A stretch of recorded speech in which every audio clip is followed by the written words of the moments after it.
Can you give it? Can you take it? Can you feel it? Playoff baseball. Baseball's postseason begins today from a cathedral of the game, historic Yankee Stadium. And the Yankees begin their quest for a return to the World Series against the underdog Minnesota Twins.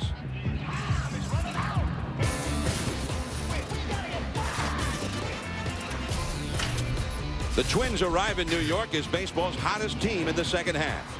An offense sparked by midseason acquisition Shannon Stewart and the power and skill of Torrey Hunter and Jock Jones. Young Johan Santana makes the start today, backed by LaTroy Hawkins and Eddie Guardado in the bullpen. As always, the Yankees' expectations for the postseason are high.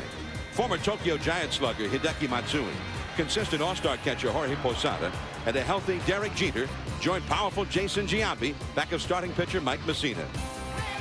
The race for the crown begins in the house that Ruth built now. Pressure. Can you feel it? Playoff baseball.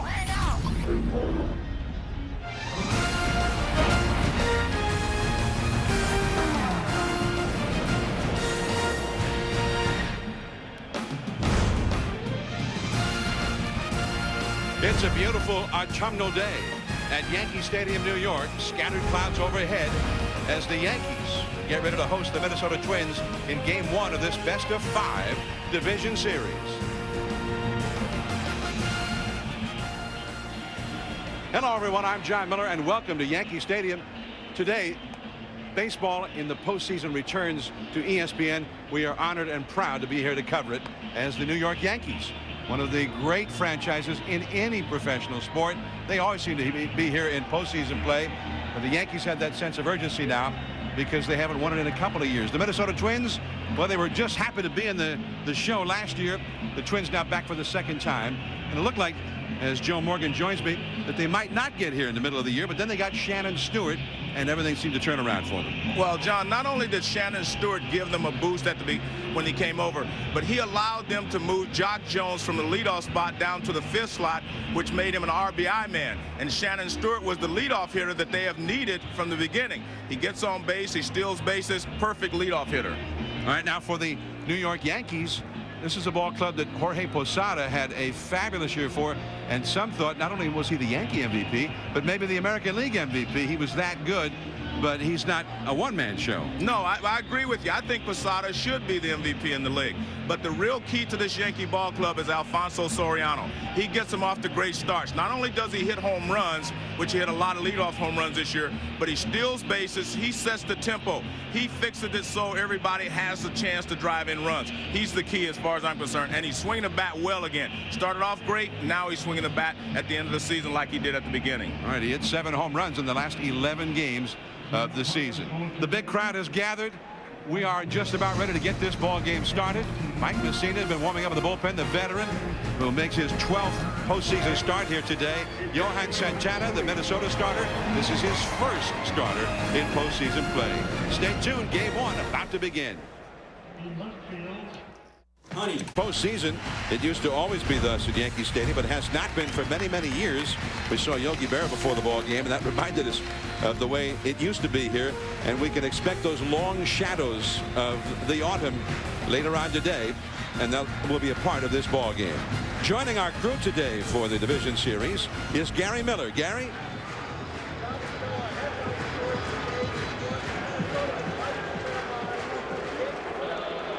But it screams at you. It's unprecedented in postseason history that a team meets another team that they have swept not only this season but the last 2 seasons running, a 13-game winning streak against them.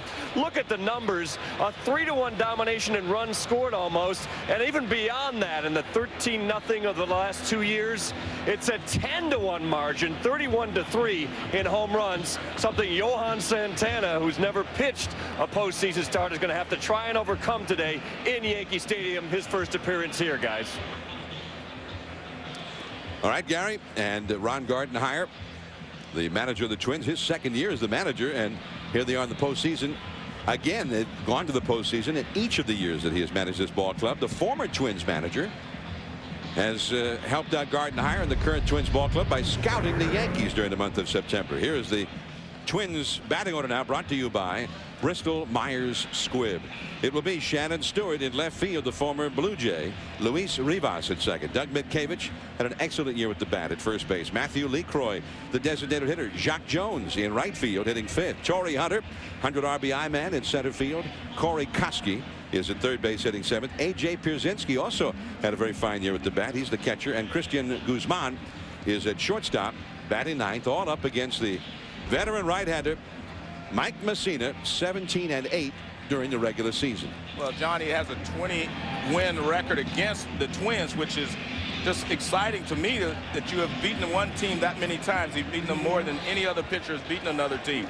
But the key with Messina, if you're the Twins and you want to attack Messina, you have to get some runners on base. He doesn't pitch as well out of the stretch as he does from the windup. So that will be the key, and that's why Shannon Stewart becomes so important for the Minnesota Twins. So here is Shannon Stewart. And we are about to begin the 2003 postseason.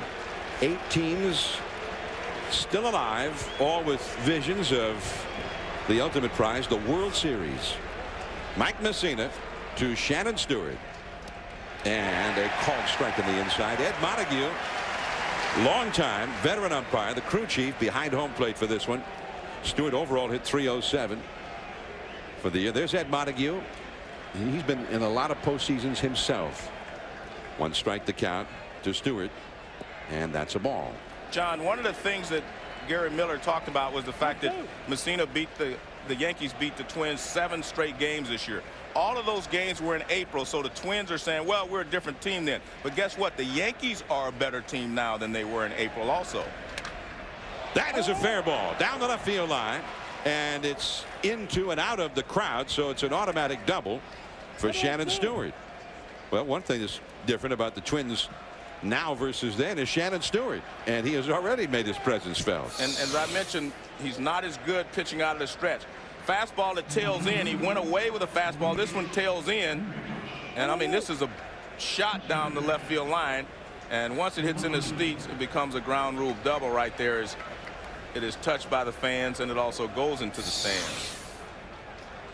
But that's, if you're the Twins, that's what you have to do. You have to get some runners on base against Messina.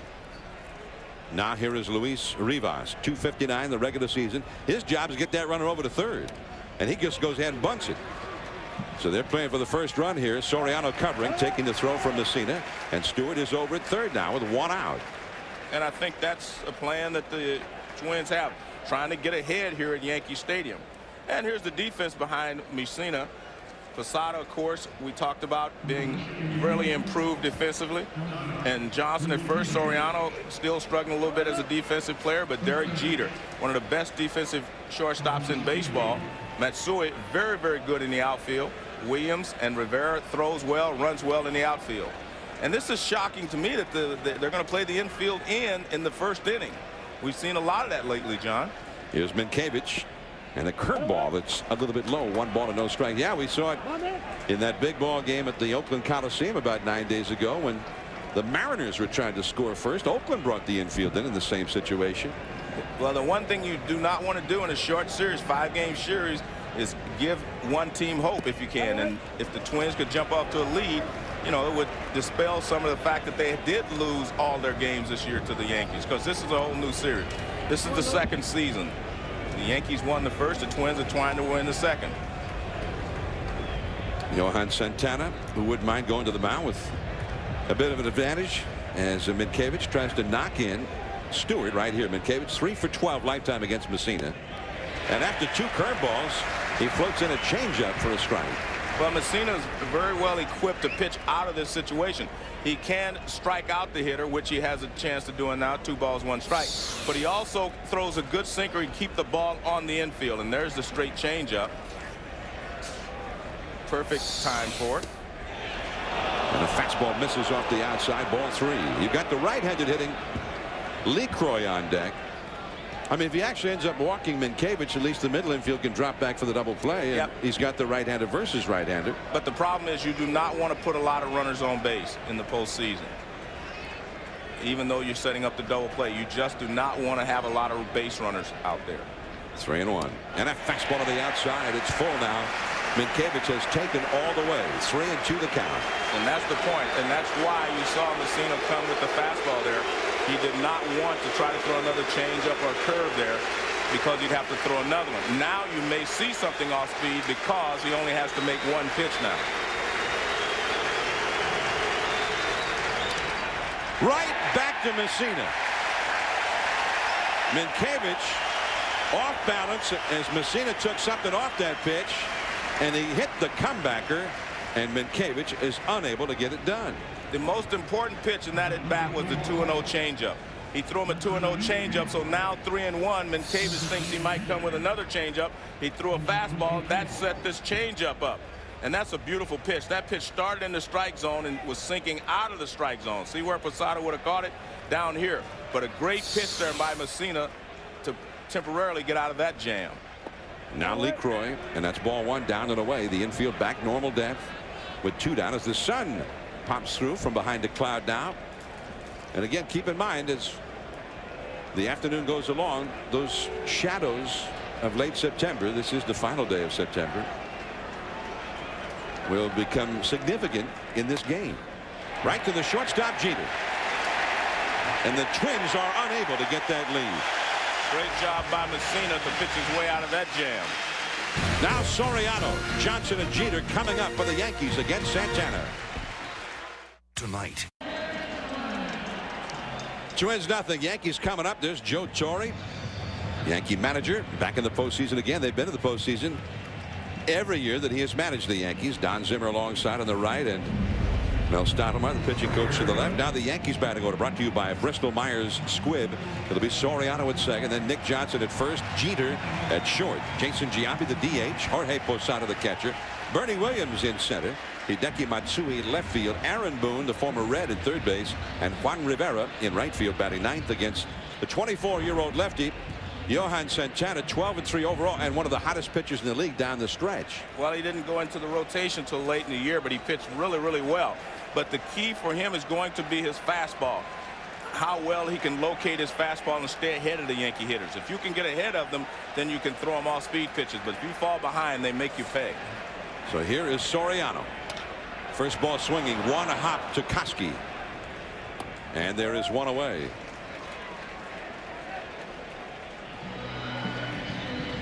Well, let's take a look at his pitch grips. Two-seam fastball, that's the one that sinks a little bit. That's the one he just threw. The four-seam fastball is the riding fastball. That's the one you throw the hardest. Then the slider and the circle change. The one thing about the Yankees, they test you right away. By that I mean you're put under the gun with Soriano because he can hit the ball out of the ballpark. He can steal bases. Most teams, you have to wait till the third and fourth hitter before they give you the test as a starting pitcher. But the Yankees test you right away. Fastball misses, 1 ball, no strikes. Soriano, very aggressive. Not unusual to see him swing at that first pitch. This guy's another story, though.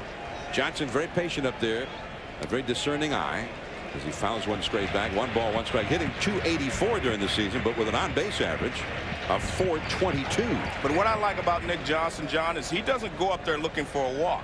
He goes up to get a pitch that he can drive, as we saw swinging at the first strike he saw there.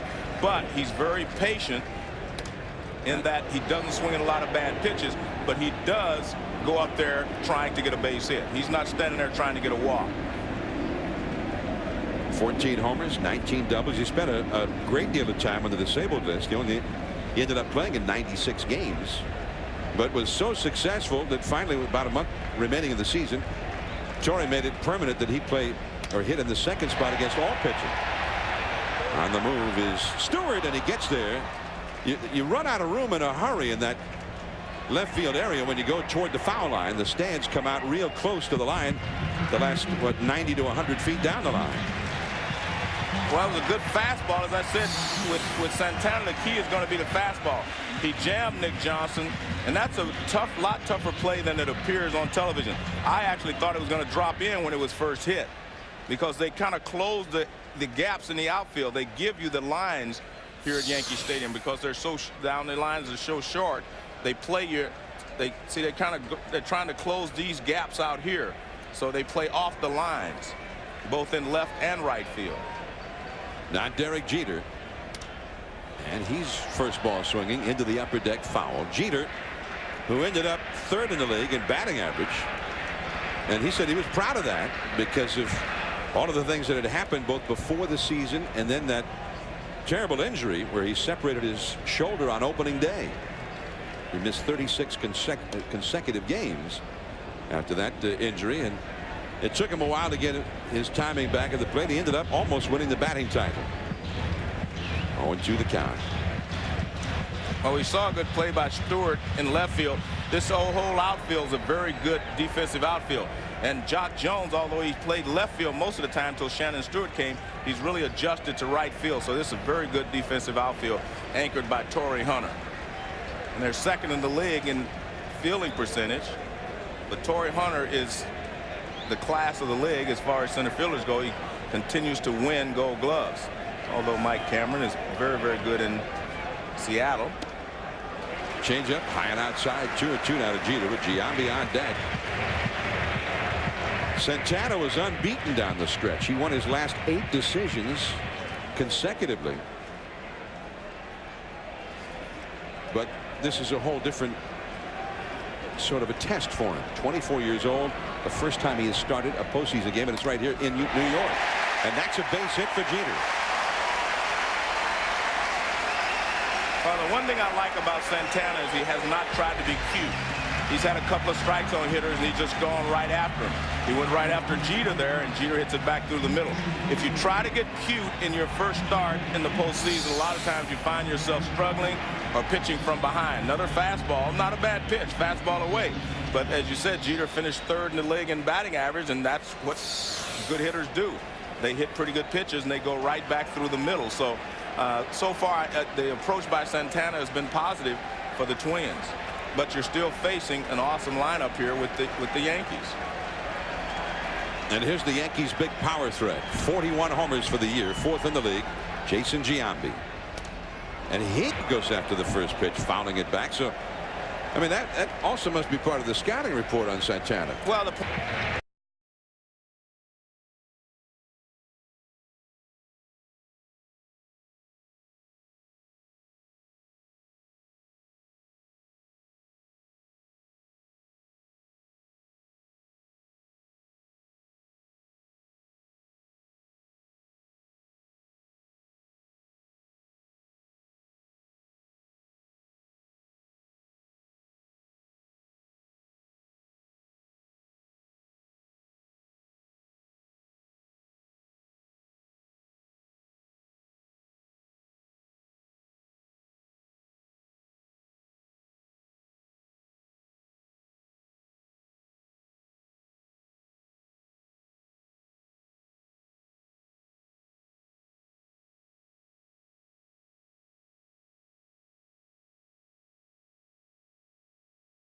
But this was a real un-Giambi-like season because he only hit .250.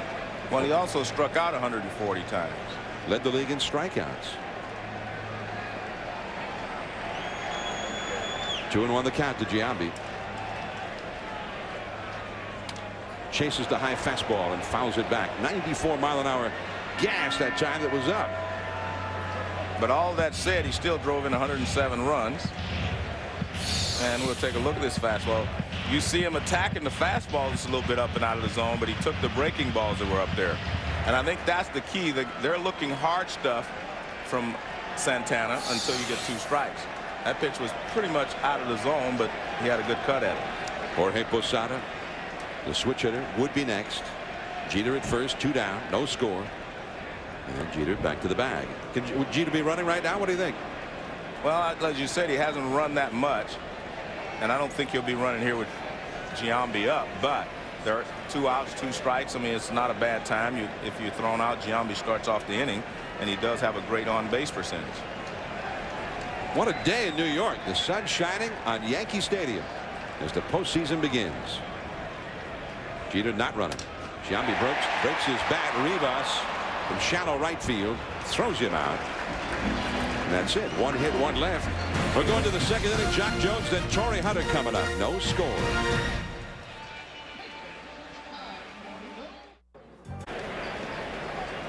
Baseball of the postseason from the house that Gehrig built.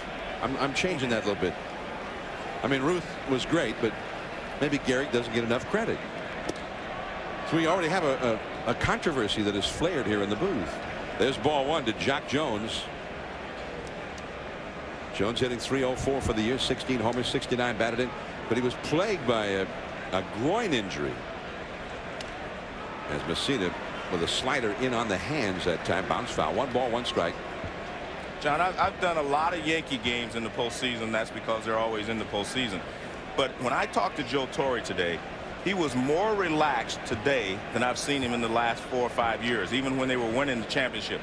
He was very relaxed today, which, you know, kind of surprised me. Because he's usually just a little bit uptight. He's never, you know, nervous, but he's usually just a little bit more uptight. But today, I mean, there was nothing but relaxation in his voice, in the conversations we had. I mean, I think that he feels like this team has finally arrived. They're playing the best ball they've played all year, and they're ready to make a run. And curveball, strike 3.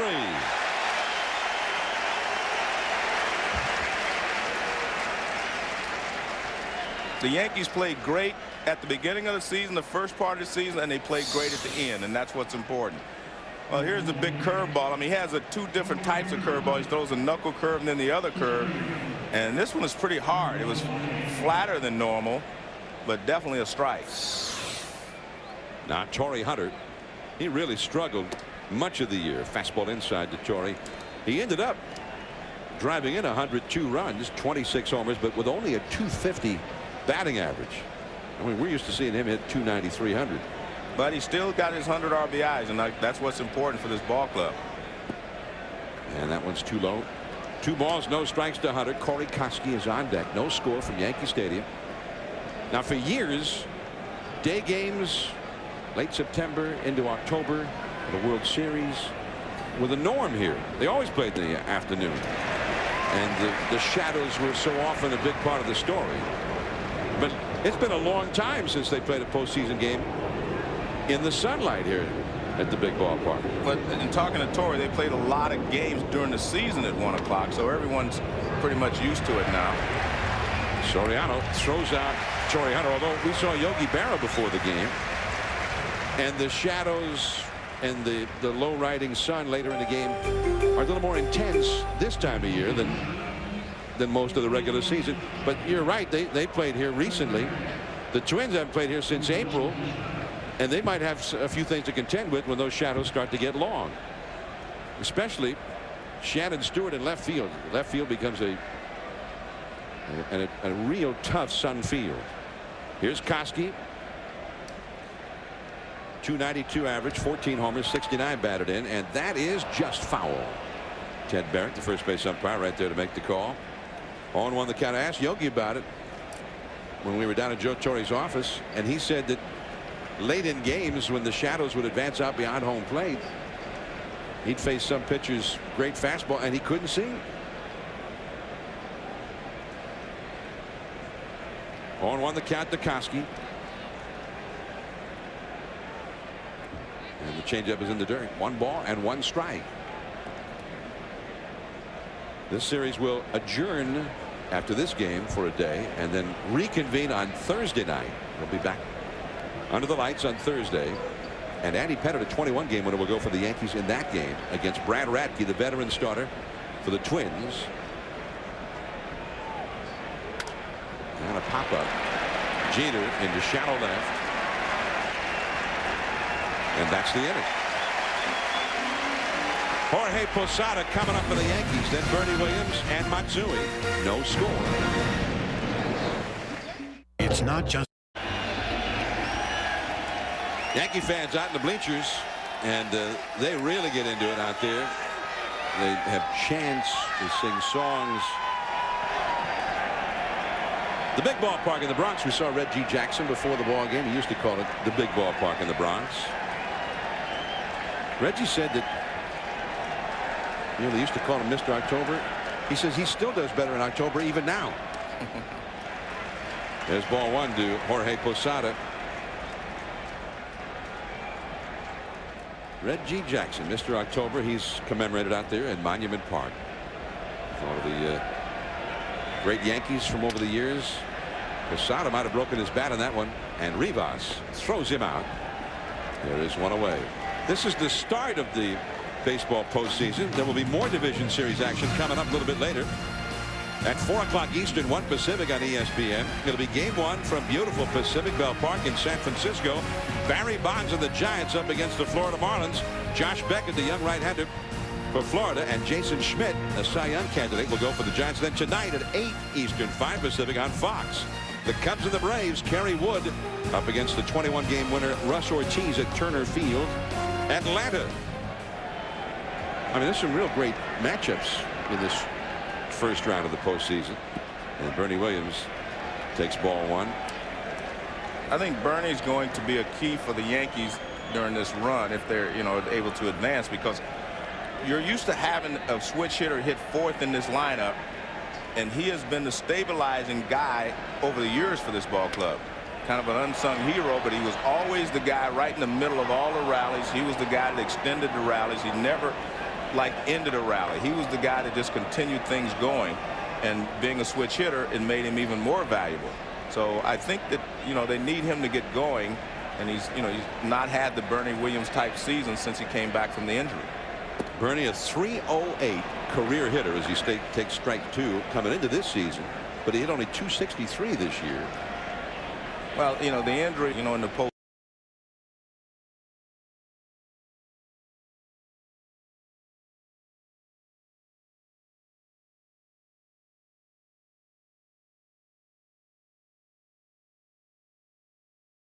season. I mean, you look at the postseason, Mariano Rivera would win a lot of MVPs, but this guy was the guy that was just a stabilizing influence on this ball club offensively. 17 postseason home runs, and he takes strike 3. Santana got a fastball by him at the knees, and Bernie has a few words with Ed Montague. Well, one of the things that Santana is doing, I'm telling you, he is throwing the ball well. He gets 2 strikes, and it looks like he adds a little more hop to his fastball. This fastball really kind of jumps on Bernie. See, that ball jumped on him, and it was definitely above the knees. I mean, you can see right there, even when the catcher caught it, it was above the knees. But the ball kind of jumped on him, because I saw it, without looking at the replay, and it just seemed like that ball had a second stage to it. And I think that's what he's doing when he gets 2 strikes on the hitters. And that's a strike to Matsui. See, he's throwing the ball well, but when he gets 2 strikes, it seems like that ball's got a little extra hop on it. Matsui hit .287 this year, 16 homers, 42 doubles, 106 RBIs, and in his first postseason at bat in Major League Baseball, he gets a base hit. But he's been there before in the playoffs. The former great star of the Yomiuri Tokyo Giants. Well, what you see here is that Matsui stays right there. Ball's inside. He just hits it right back through the middle. And that swing there tells you why he doesn't hit a lot of home runs. Not a big swing. A nice compact swing that produces runs. I mean, he drives in runs. He does everything that Joe Studios on baseball.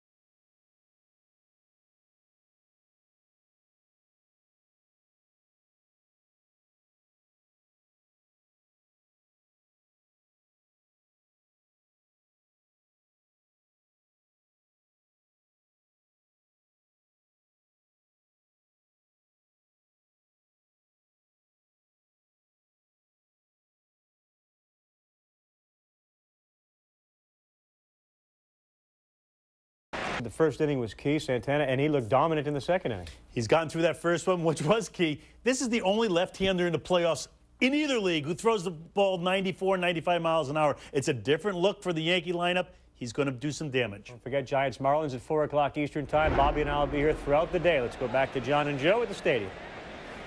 Okay, guys, and here's A.J. Pierzynski. He shows bunt to Messina before pulling off, and the pitch is a called strike on the outside.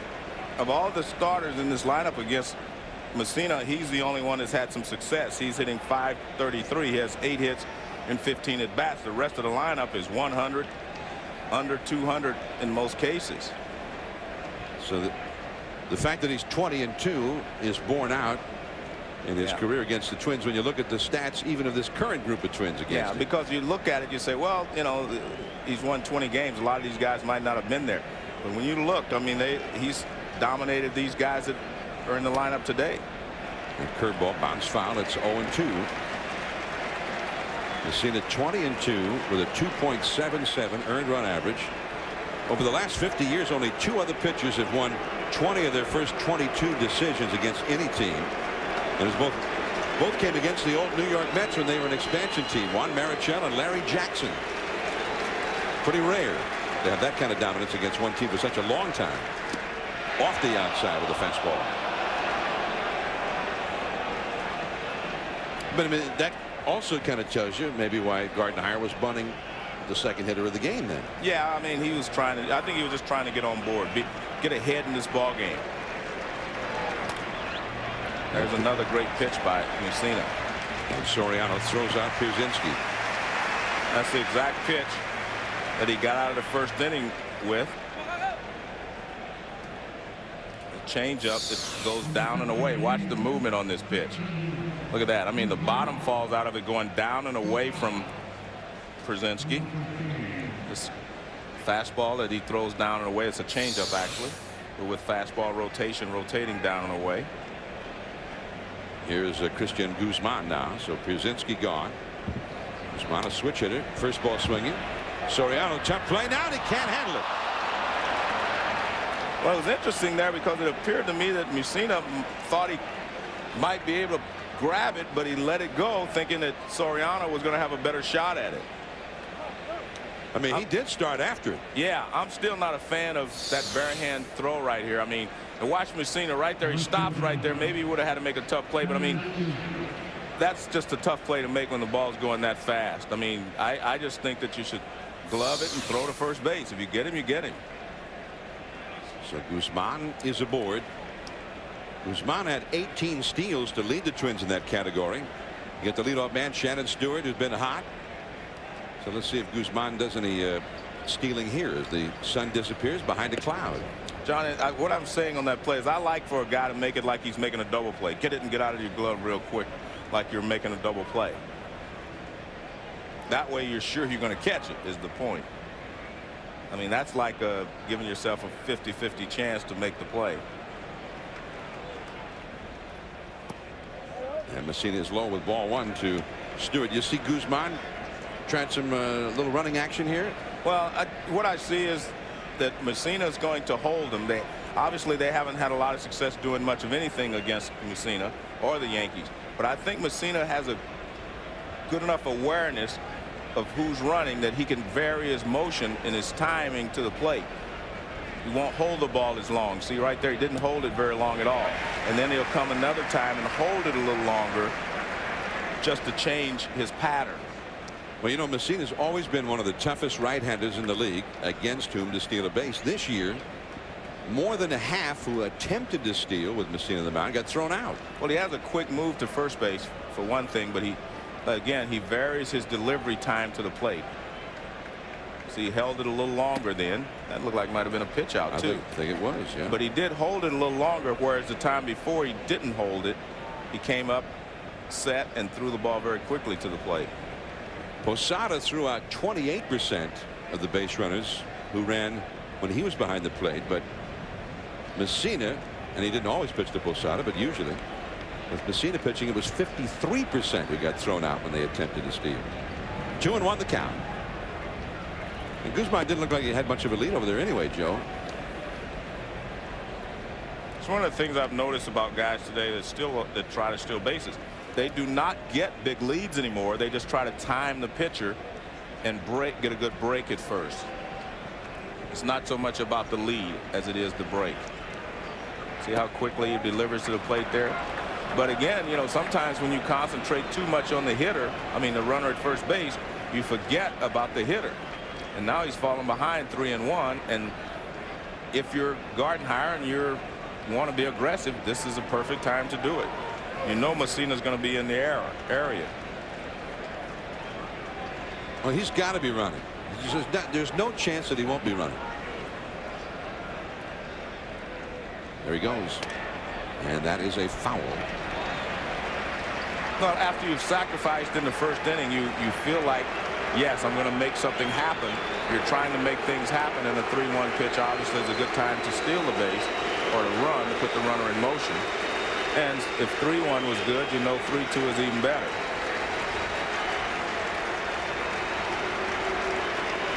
Well, they started this back in '78 when Ron Guidry started striking out everybody. 2 strikes. They get into it at Yankee Stadium, and here they also add the Moose chant. There goes Guzman, and that's a base hit to left for Stewart. And he's going to be tested. Matsui throws. He is safe. Man, that is postseason baseball right there at its best. I mean, Guzman says, I'm going to make something happen here. I mean, it looked like he was going to be out by 15 feet there. Great acceleration by Guzman to get to third base.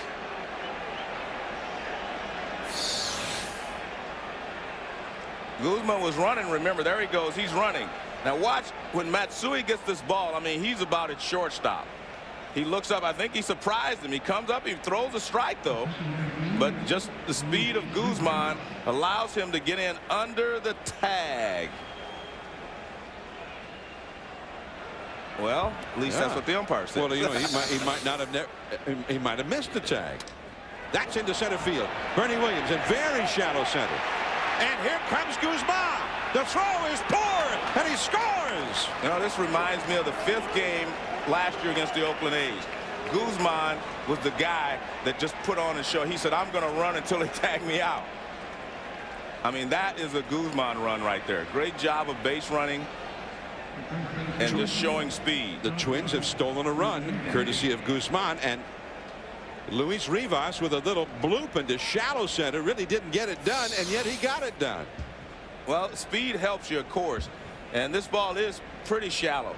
Bernie comes in, gets rid of it quickly, throws a little bit offline towards first base, but I'm not sure he would have gotten Guzman anyway. Minkiewicz back to Messina, who throws him out, but the Twins have eked out a run here on behalf of Santana. 1-0 Minnesota after 2.5. The Yankees have fallen behind in this one. 1-0 Minnesota. Juan Guzman, or rather Christian Guzman. I beg your pardon. Christian Guzman just took off and wouldn't stop, and it turned it into a run. Well, it actually started with the chopper you hit to Soriano. Soriano was pressured because of the speed of Guzman, and then he just proceeded to go first to third on the ground ball. And that is strike 1 on the low slider from Santana. This is what postseason baseball is all about, though. No fear. I mean, Guzman shows no fear in just hustling over to third base, putting pressure on the defense. He put pressure on Soriano with the chopper, and his speed puts pressure on Matsui, and you see Boone just barely misses him, but he does miss him on his first swipe. So great job there by Guzman. And the team that shows no fear, the guy that's going to go, I'm going to take the extra base, I'm going to do what I have to do. And that's always been Guzman. You see, Boone is kind of leaning this way, and then he reaches back, and he's not able to make the tag. Jerry Davis right there to make the call, and he got it right. Yeah, see, he's not over on that side of the bag where he can reach Guzman. Guzman does a great job of sliding to the corner out there. He slid to the outside corner, and Boone missed him. So I think it shocked a lot of people when he took off for third. Well, it definitely shocked Matsui in left field, because he looked up, and then he saw him go, and he rushed his throw. And his throw was a little high, and that's the reason. But I actually thought that they had a clear shot at him when the ball went in the outfield, because he was only a shortstop when the ball got to Matsui. Juan Rivera, 1 ball, 2 strikes to count, not 2-2. Well, the other point, it was a good point you brought out. I mean, Guzman got on base in the first place with that slow chop in the second, which was curiously let go by Mike Messina. Looked like he might have been able to just jump off the mound and go get it. Well, I think Messina thought that Soriano was going to be playing in shallow because of the speed of Guzman and be able to make the play. And I think that you try to make that play like a double play. The bare hand play is just very difficult to make. That's like a last resort kind of thing. That one's foul. Still 2-2 to Rivera. And you see a little different approach here by Santana. in the first inning, every time he got 2 strikes on the hitter, he tried to put him away with the fastball.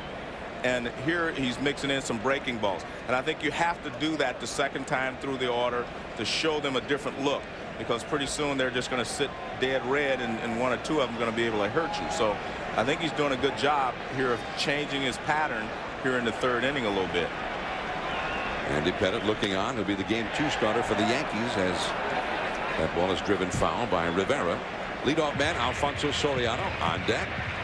Nick Johnson to follow him. Thursday night, game 2 here with Soriano. And it will be Pettitte, 21-8 during the regular season, up against Brad Radke, who, like Santana, had an outstanding second half of the year. It was Radke who beat Oakland last year in game 5 of the division series in Oakland. And that slider was in the dirt. 3 balls and 2 strikes. Well, this is what he didn't want to do in the first inning, try to get cute, put hitters away, and struggle in the first inning. He went right after everyone with the hard stuff, fastballs, and he was able to get through the first couple of innings. So now he's changing his pattern a little bit. See, in the first inning, he wouldn't have thrown a 2-2 fastball, breaking ball, because he didn't want to go 3-2. But now he has a 1-run lead. He has some margin for error. He was trying to use one of his other pitches there instead of just going after him with the fastball. Well, he finally goes after him. Nice pickup by Guzman in the dirt, and also a nice pickup by Minkiewicz. 1 away. Well, we've seen Guzman perform spectacularly in the postseason last year. I mean, this guy can play. I'm a real fan of Guzman's. Now watch, this is what I like about the new shortstop. They slide into it, stop their momentum, and turn and fire. I didn't think it was that tough a play at first base, but a nice play anyway by Minkiewicz to save him. See, he stops his momentum, gets up, and throws to first base. See, a lot of times you see guys running, then they have to try to whirl and throw, and they can't get enough on the throw. Well, he stopped his momentum, got up, and threw it to first base. Nice play. And that's a strike to Soriano. Soriano grounded out to third his first time. Guzman originally was in the Yankees organization, and he was part of the deal going to Minnesota when the Yankees acquired Chuck Knobloch from the Twins. They also sent Eric Milton, the left-handed starting pitcher, over to Minnesota in that deal. There are a lot of guys, when the postseason comes, they like to be on center stage, and he's one of them. Another guy I've always thought felt that way was Kenny Lofton. You have to want to be center stage to perform in the playoffs. You have to want to be the guy. And, you know, a lot of guys do not want to be center stage. They want to do what they did during the regular season. But to win in the playoffs, you have to step it up. You have to play a little better in the postseason than you did in the regular season. You have to have more intensity. You have to want to be the guy batting in all situations. You have to be the guy wanting the ball hit to you. But you have to be, you know, have that attitude. And, of course, the Yankees have a lot of guys like that, which is evidenced by the fact they won 4 out of 5 World Championships at one time.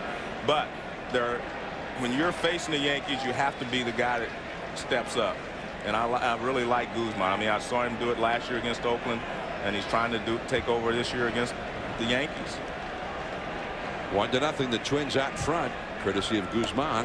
And he changed up on him and struck him out.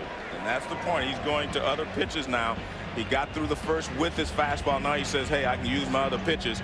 And you see Soriano looking fastball here, because that's what he saw in the first inning. He's looking fastball. What does he do? Change up on him way out in front. Look at that. I mean, he's way out in front. And that's going to stick in a lot of the Yankee hitters' minds, how he's changing now that he's gone into the 3rd inning. Here's Nick Johnson. Slider in the dirt for ball 1. Johnson hit a fly ball to left his first time. Twins lead 1-0. The wind, this late September breeze blowing out to left field, which will often mean that it will hit everything out there in left field and come back in and help a pitcher.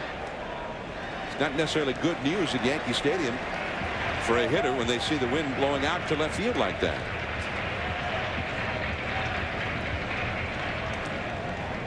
2-0 the count to Johnson. Jeter would be next. The sun has disappeared behind a cloud, at least for a moment here. It's trying to break back through. Yogi Berra said in the old days, when they always played World Series games in the daytime here, the hitters would all pray for cloudiness so that they could see the ball. That's too far in. 3-0 the count.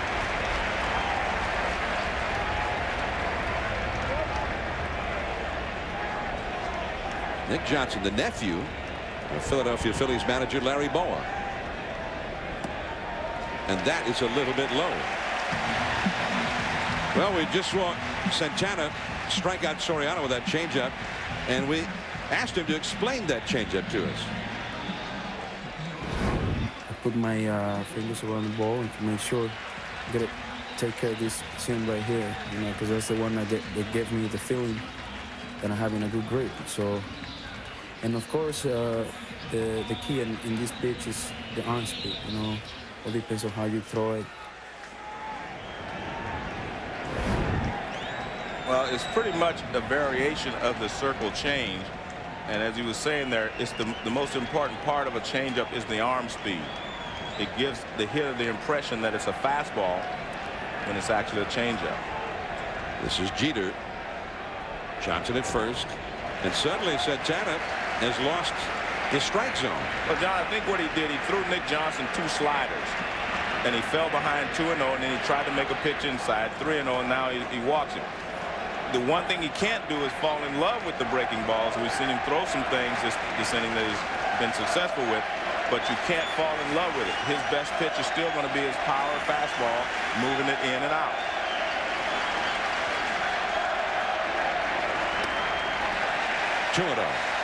So he has missed with every pitch since the changeup to strike out Soriano. A 4-pitch walk to Johnson. Now he's 2-0 to Jeter. Jeter hit a single his first time. Jeter with a quick look at Willie Randolph, the third base coach. Now he stands back in as the crowd tries to help the Yankees along here.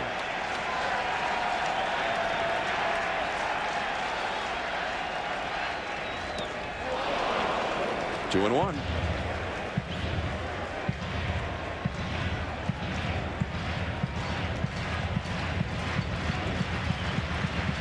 Jeter went into the final day of the year with a chance to win the batting title. He played Bill Miller of the Red Sox, who was leading the league, and won the batting championship. Did not start for the Red Sox down in St. Petersburg. 1-2-1 the count. And just off the outside. 3-1. His fastball kind of tails away because it looks like a pretty good pitch most of the way, and then you can see it tail off the plate outside. It just tails right at the end.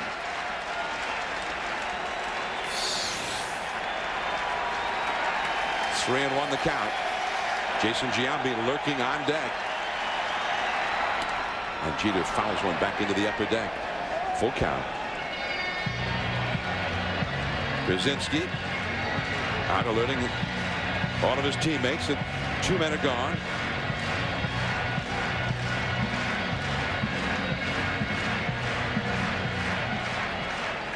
And there's Giambi, the Yankees' leading home run hitter. He would be next. Minkiewicz vacates the bag at first. He's playing behind Nick Johnson, who is not particularly fast. But he'll get the running start here. There goes Johnson. And right back to the screen.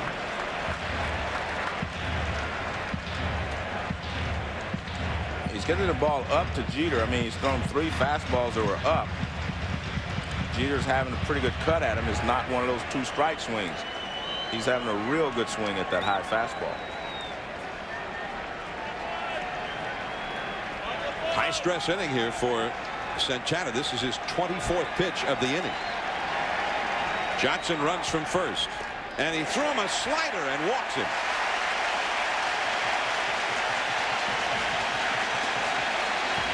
So with 2 down and nobody on, Santana, the young left-hander, pitching for the Twins in the postseason as a starting pitcher for the first time, has walked 2 in a row. Now he's got to face the slugger, Jason Giambi.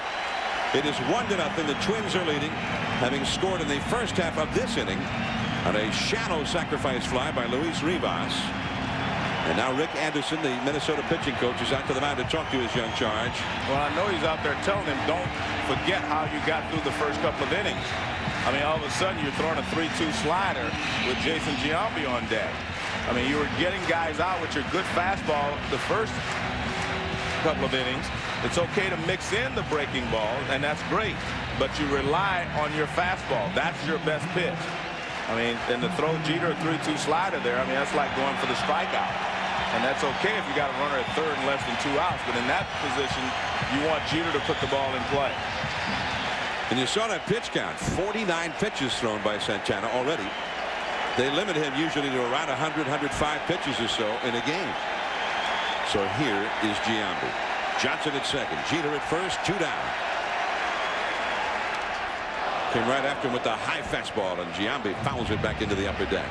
Well, the one thing that you always know that when you're playing the Yankees, they're never going to let you have an easy road.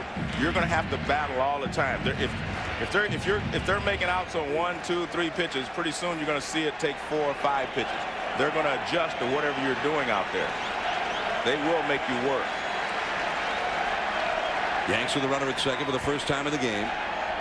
Oh, man, up and in. He really jammed him. And the count is 0-2. And I'm watching Giambi, and he's looked a little bit out of character, too, because he's swinging at that high fastball up and in, and that's the pitch that bothers him most. It's hard for him to handle this pitch up and in, but I've seen him swing at it 3 times. And that's a tough pitch. I mean, he's usually a little more patient and make you get the ball out where he can attack it.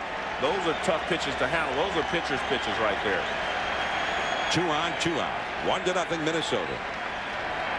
And he struck him out again, going out of the strike zone, and Giambi chased. Santana makes short work of Giambi after struggling through the rest of the inning. LeCroy coming up. 1-0 Twins. Mike Messina back in the hill now for the Yankees. The cleanup hitter Matthew LeCroy leads off here for the Twins. 1-0 Minnesota ahead. The curveball in there for a strike. Jock Jones and Torrey Hunter will follow. LeCroy 287. He had 17 homers, but in only 345 at bats. Got lots of power.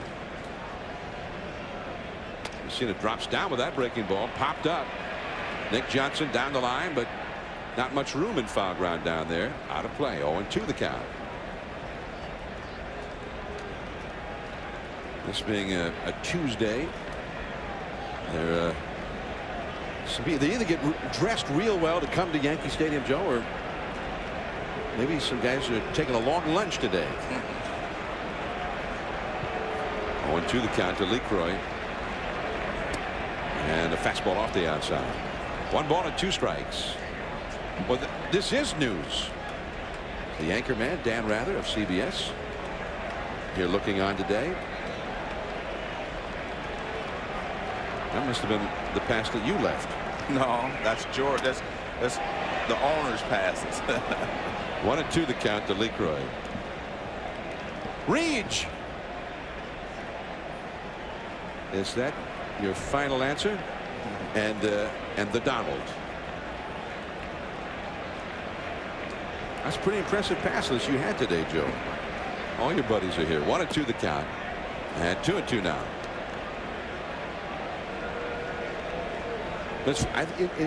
It's become sort of a novelty.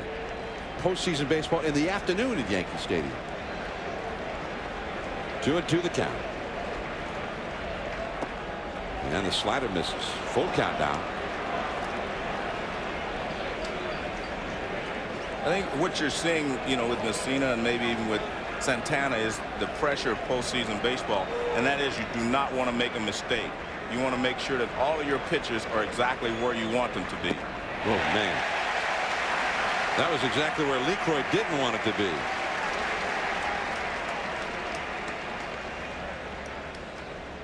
Now, when you're in a short 5-game series, one mistake can make a difference. And you can see the ball just disappears there. I mean, this looks like a sinker. It's not really a curveball, but it acted like a curveball. Maybe it was a split because the ball just goes almost straight down. Well, that's a good point, because for the first time this year, Messina started throwing a split. Yeah, because I didn't remember him throwing one in the games I'd done before. All of a sudden, he just threw one day. Off the glove of Soriano. And Jack Jones, who runs well, will hold on at first as Soriano had to chase that one down. That ball hit the infield, and it really took a quick hop through the infield. I mean, it was like picking up speed. Even though it was a big bouncer, it seemed to pick up speed. Watch this. I mean, it hits right there in front of the plate, and look at that second hop. That ball just shoots toward the outfield. Soriano not able to get there. So Jones gets the hit. That's the 4th hit for the Twins. And here is Torrey Hunter. Now, ordinarily in years past, Jones would have been a threat to steal. And he has 13 steals this year, but he's had problems with a groin injury a couple of different times. As Torrey Hunter fouls one back and out of play. And Torrey Hunter was taking a shot to right field there. Like he was trying to hit the hole on the right if he thought it might have been a hit and run. Because now he's looking really intensely down at the third base coach. It was like, I thought that was a hit and run. I tried to slap it the other way. Scott Alger coaching at third in place of Al Newman, who is home recuperating. Ooh, the high hard one. 0-2. And we hope to see Al in Minnesota. He's supposed to be there over the weekend at the ball game. The manager Ron Gardenhire has traveled the jersey of Al Newman, a former Twins player, longtime coach for the Twins, even a broadcaster at one time. And they keep that jersey of Newman's in the dugout. 0-2 the count. Messina goes in there again. This one fouled off the catcher, Posada. There's Newman's jersey. Extremely popular figure in Minnesota. One of the really good guys in the game. Posada gets nailed in the mask. That one. Newman suffered a brain hemorrhage and was hospitalized for several weeks. It occurred while the team was in Chicago. He was in a hospital in Chicago for a long time before recently being able to go home. High and tight. 1 ball, 2 strikes. John, last year, you know, when the Twins made the postseason, I think they were just happy to be there. They hadn't won anything for a long time. They weren't expected to do anything. And I think they went into the postseason. We got nothing to lose. Let's go do it. And they did a great job in the first round against Oakland. I think you see a different Minnesota team this year, a different approach. They know they belong here, and they feel like, hey, we're as good as anybody else. We can go out and win. And the great thing is that they won their division the way a champion is supposed to. They went out and won 10 straight games when it really counted. They didn't wait for somebody else to lose. They just went out and took it themselves. So you have to give them a lot of credit for being here. Fastball up and away. Jones was not running. 2-2 the count. And the same thing with the Yankees. The Yankees were great. At the beginning of the season, they looked like maybe the best Yankee team we'd seen in a long, long time. Then they struggled a little bit. But at the end of the season, they were playing great baseball again. And that's where you want it. You want to go into the postseason playing your best ball. And right now, they're the healthiest they've been, and they're playing as well as they played at any time during the year. And that's important. 2-2. And that might have been that splitter you're talking about. 3-2. Like I said, you're trying to make perfect pitches a lot of times. He got ahead of Hunter throwing 2 high fastballs, but since that time he's tried to put him away, and he hasn't been able to. It was 0-2 at one time. Now you're at 3-2. Now you put the runner in motion. Jones runs inside. Ball 4. I mean, they tag him, but he's not out because it was ball 4 to Torrey Hunter. Actually, good patience there by Hunter to lay off of that pitch because he had swung at a couple of high fastballs, and with the runner moving, you have a tendency to try to protect him. But you can see this ball running way inside. Posada comes up, throws a strike to second base, but to no avail. But you know the difference between last year and this year. Last year, in that first game of the division series, here they were this young ball club that had grown up together. Now they were in the postseason. And the first 4 or 5 innings of that game in Oakland maybe was the worst performance by any team that's ever been in the postseason. I mean, the Twins just completely disintegrated. And then they put it all together. They came back and they won that game from Oakland. A key victory in that series. But in game 1 this year, a much more mature looking Minnesota ball club already here, especially on the big stage here in New York. Koski the hitter. That's a foul. 0-2 the count. He's one of their RBI men. Koski 292. During the year, you see the shadows beginning to advance toward home plate. Koski popped out to short his first time. He's only had one hit in 15 career at-bats against Messina. Jones at second, Hunter at first. Both are fast runners. 1-0 Minnesota. In the dirt. And Posada with a good save to keep the double play in order, making the runners hold. 1-2.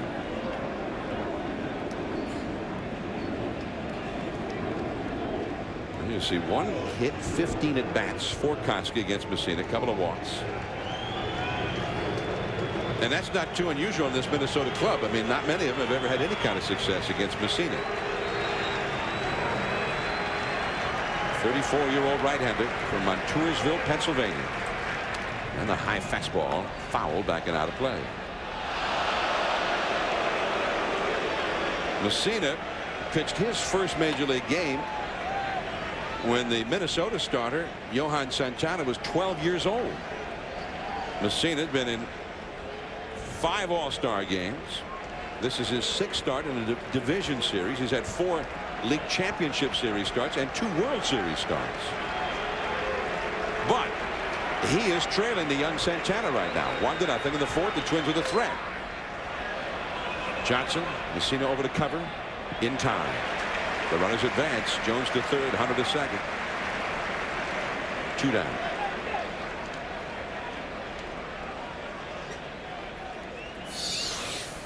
Well, it's that splitter or the sinker from Messina. He gets over very quickly, and he is able to cover, and then he's aware that there's a runner at third. Because he falls off to that side a little bit, it's very easy for him to cover the bag.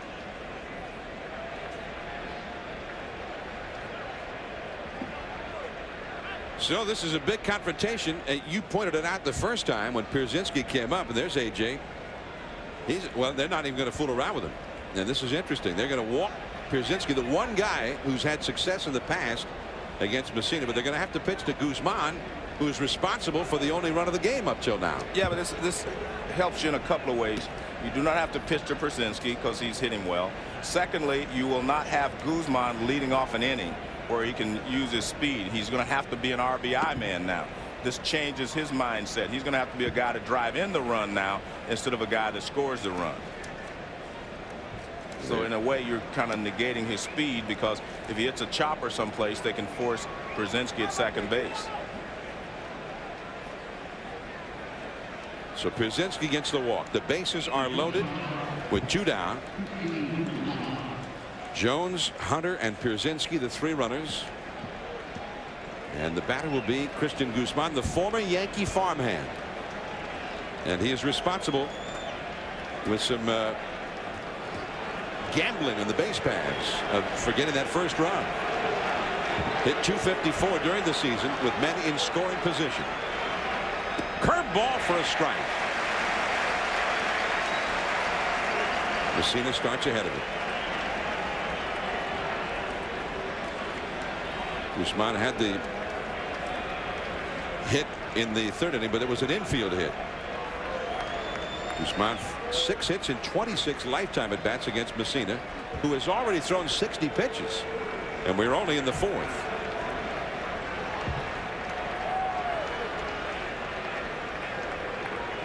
Twins in need of a clutch 2-out hit. Messina trying to prevent that. Fastball, strike 2 call.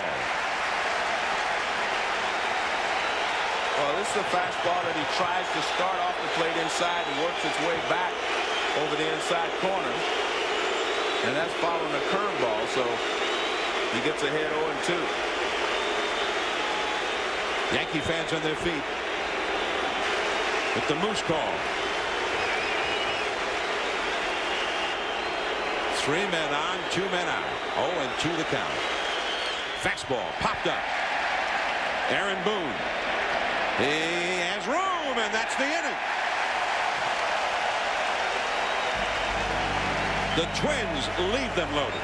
1-0 Minnesota. Posada and Bernie Williams coming up. When you want to get something.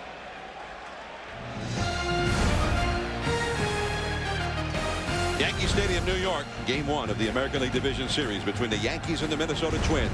I'm John Miller with Joe Morgan. And we head to the last of the 4th inning now.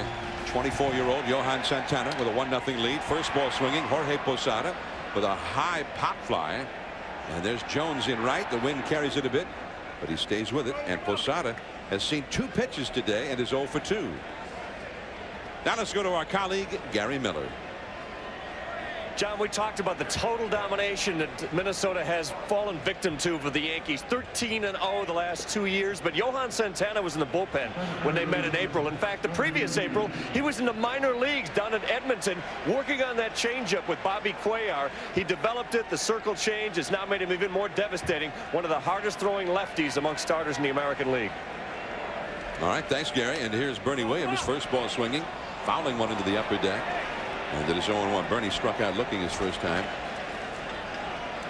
But that is another change from early this year. I mean, Shannon Stewart's with the club now. He wasn't then. And Santana's the ace starting pitcher. Right. He was a reliever then. It's definitely a different Twins look. I mean, they're playing better, first of all, but it is a different look that they're showing the Yankees. But by the same token, the Yankees are a different ball club also. They're a better ball club now. I mean, they had guys like Choate in the bullpen, Anderson, Aceveda. You know, they had other people in the bullpen that are no longer here now.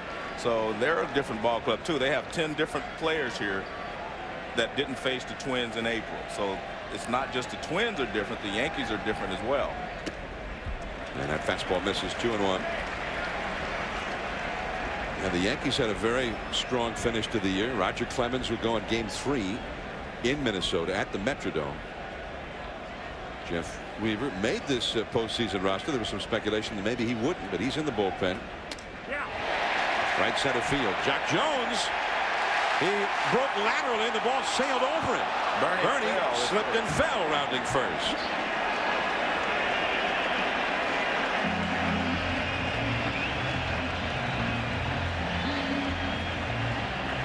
Well, the ball was hit a little harder than Jock Jones thought. And remember, Jock Jones was a left fielder most of his career. Now he's playing right field. The ball comes at you differently, especially from a right-handed hitter. And this ball kind of slices back to him, but it's over his head. And you can see he went right towards the line rather than going back. He went toward the line of where the ball was going to come down. He didn't go back on it. And Bernie stumbles rounding first, so he has to stay there with a single. But Jock Jones was an excellent left fielder, but when Shannon Stewart came over, he had to move to right field. And Jock misjudged that ball, so it's a hit for Williams. Here's Matsui.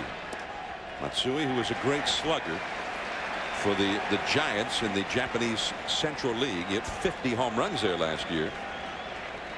Joe Torre said that he knew he wasn't going to be that type of hitter when he first saw him in spring training. He doesn't really get the barrel out in front. And that's why he's not going to hit a lot of home runs until he starts getting the barrel out in front. He stays back through the middle, left center, right center. This could be 2. Rivas backhands it to Guzman, 1 to first, 2 double play.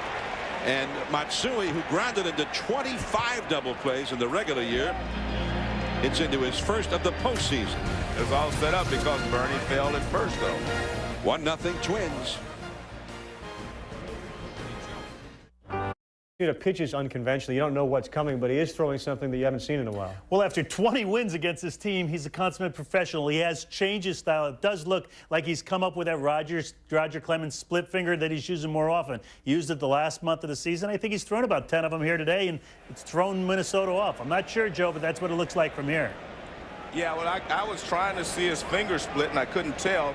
Some of them are sinkers, and some of them might be splits. That's what John said. He thought a couple of them were splitters. Yeah, it looks definitely. A couple of them look just, his fingers are like this and not split, so I can't tell. Yeah. A couple of them look like they're sinkers, but you know we'll have to get a closer look. Yeah, he's definitely thrown some splitters. You and Bobby, leave it to me. I'll analyze that stuff from now on. You got it, John. That was a split. Yeah, that was a curveball. Because I don't know. I mean, I'm not gonna. Well, I mean, he never used to throw a split. I know, and unless I see his finger split, I can't really tell. Somewhere during the season, somewhere in the middle of the year, all of a sudden he started throwing one. Shannon Stewart has hit a double and a single. He is 2 for 2. His single, a hit and run base hit in the 3rd inning with Guzman at first. He singled to left field, and Guzman just kept on running. With a huge gamble, and he made third base, even though the ball got there ahead of him, but Boone could not get the tag on him. Now there it is, Joe. There's the splitter. Okay. Well, I mean, that was 84 miles an hour on the radar gun, so it may have been. Maybe they need to show. Let me see his fingers. This will solve all that, maybe. Well, no, you can't. I can't. That doesn't look like a splitter to me, but I mean, it's hands, but it could be. Maybe he holds it a little differently than most guys. 2-2. Fastball missing. Rivas and then Minkevich to follow. All right, there's the split in his glove, so you're right there. When he gets up on top, I couldn't see it, so that is a splitter if that's the pitch he's throwing. 2-2 the count to Shannon Stewart. Jammed him. Back to the screen. Still 2 balls, 2 strikes. 1 run, 4 hits for the Twins. No runs, 3 hits for the Yankees. The Twins at the top of their order here against Messina.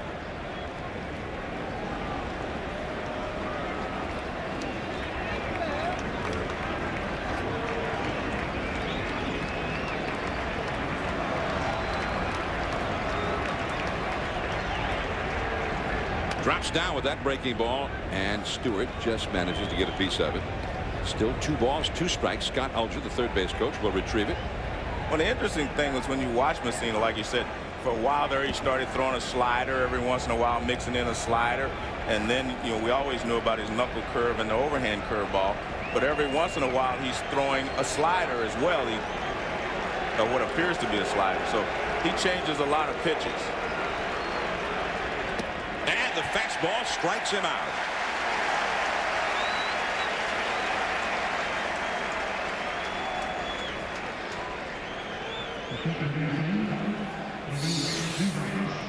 This is a fastball up and away, and Stewart can't catch up with it. He pitched him very well, threw him a couple of pitches down and in, and this one is a up and away. Well, Stewart ends up succumbing, but on the 8th pitch of the battle there, Messina has now thrown 71. That's number 72, a hanging curveball. 72 pitches thrown already, and he's just with 1 out here in the 5th inning. As Rivas has had a sacrifice bunt and then a little bloop sacrifice fly for the only run of the game. That one has hit a mile, but foul. Wow. But Joe, you mentioned Messina in that slider. A few years ago when he was still with Baltimore, it just came on in the middle of a game, middle of the season, and he struck a guy out with a slider, and he got back to the dugout. His catcher with Baltimore, Chris Hoyle, said to him, "I didn't know you had that one. Where'd that one come from?" And that was the same way it came on with Posada catching this year with the Yankees with that split finger pitch. Well, and maybe, what Bobby said, maybe he learned it from Roger Clemens. The Rocket, the Rocket doing a little pitching coaching maybe, because he also was the manager here on Sunday, the Yankees final game. Luis Rivas. I think it's easier to coach than it is to manage. I don't know. He's undefeated as a manager. There's Rick Reed up in the Minnesota bullpen. One thing for sure here, the Twins have plenty of arms in the bullpen should they need to go to the bullpen early in the game. They got 3 of their starting pitchers in the bullpen. They're planning to only go with 3 starting pitchers in this series. 2-2 to Rivas. And that's the 3rd. Aaron Boone deep behind the bag. Throws him out. 2 down. Now Minkevich coming up. Rick Reed getting ready in that bullpen. Now Santana had that very difficult 3rd inning. He threw 26, 27 pitches in that inning. He's thrown 59 pitches in the first 4 innings. Well, there seemed to be some concern in the Twins dugout over something, because they were looking at the lineup sheet. But they're concerned over something, whether it's the Yankees that are going to hit this inning or something to do with Santana. And the curveball is in the dirt. Ball 1 to Minkevich, who's hit 2 comebackers to Messina. He is 0 for 2. The Yankees will have 3 right-handed hitters due up in the last half of this inning. Boone, Rivera, and Soriano. Minkiewicz, who has played most of this year and even last year with a bad wrist. And Matsui takes it, looking up into the fierce glare of the sun on that one. Boone, Rivera, and Soriano coming up. 1-0 Minnesota. Buy it now. One at kickoff weekend specials from $9.99. Game 1 of the American League Division Series between the Twins and Yankees at Yankee Stadium. Minnesota leading 1-0. They've gotten 4 strong innings from their young left-hander, Johan Santana. But there's something to tell you about. But right now we want to remind you that there will be more action coming up at 4 Eastern, 1 Pacific. ESPN will take you out to Pacific Ballpark in San Francisco. Barry Bonds and the Giants up against the Florida Marlins. Felipe Alou, the Giants manager, Jack McKeon, the Florida manager, Josh Beckett, Jason Schmidt. Then at 8 o'clock tonight, 5 Pacific on Fox, it's the Cubs and the Braves from Atlanta. Kerry Wood versus Russ Ortiz in that one. But something unforeseen. Santana, the exciting young left-hander who led the Twins staff down the stretch, has left the game. We have no information yet as to why he had to leave the game. Rick Reed, the 39-year-old right-hander, has come out in relief. And let's go down to our colleague now, Gary Miller. John, I'm out by the Twins bullpen, and Santana's been pitching brilliantly, but his right leg has started to cramp, and that facilitated the need to bring Rick Reed into the game. A major story. He was shutting them down. They haven't even led this team since April. Well, it was interesting because when Rick Reed was announced, the Yankee fans cheered. They were glad to see Santana leave. But the real question is, what will it do, to the rest of the series? Well, Santana was likely going to come back in Game 4 on Sunday with the the 1 extra day, 2 days of rest in this series before Game 3. The Game 1 starter can come back in Game 4 on full rest, and that was the plan. There is J.C. Romero now up in the Minnesota bullpen. So Reed comes on, 39-year-old right-hander, been in the rotation most of the year for the Twins, although he was only 6-12. They took him out about 3 weeks ago. And Eric Milton came back from the disabled list. Now Reed's got 3 right-handed hitters in a row here, and maybe that's all he's going to face. Yeah, because after that they have Nick Johnson, of course, and Jason Giambi. So I guess they're thinking that they're going to try to use their bullpen to finish this ball game. Maybe 3 hitters here from Reed, then bring in Romero and see where it goes from there. Reed pitched in the 2000 World Series, the Subway Series, for the New York Mets. So here he is to face Aaron Boone, then Juan Rivera, and the leadoff man Alfonso Soriano. And quite a different style from what they were seeing from Santana. Reed is more of a finesser, and he has outstanding control when he's right, but he missed with that curveball.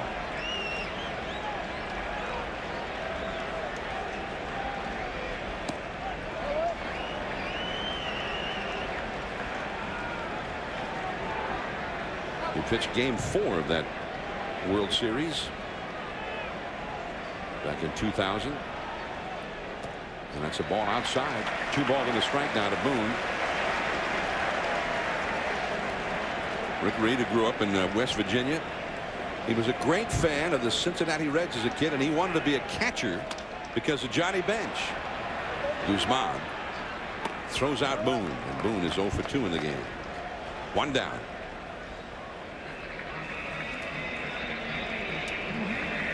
Now Juan Rivera, he was victimized on a sensational play by Guzman back in the 3rd inning. And there's been some little things that have happened in this game.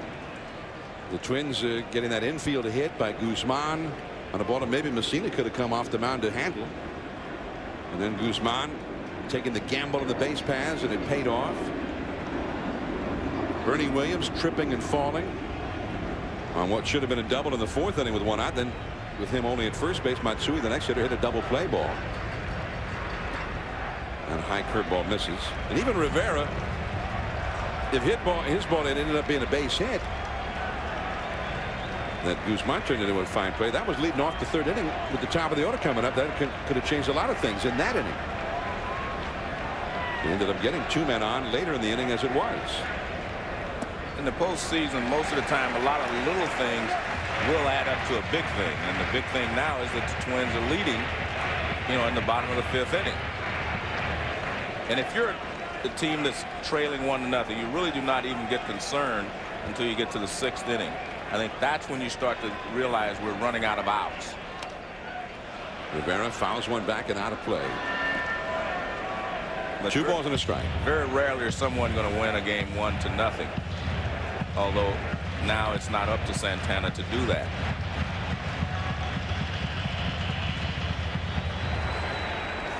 Guzman has scored the only run, and he really just picked the Yankees' pockets to get that one.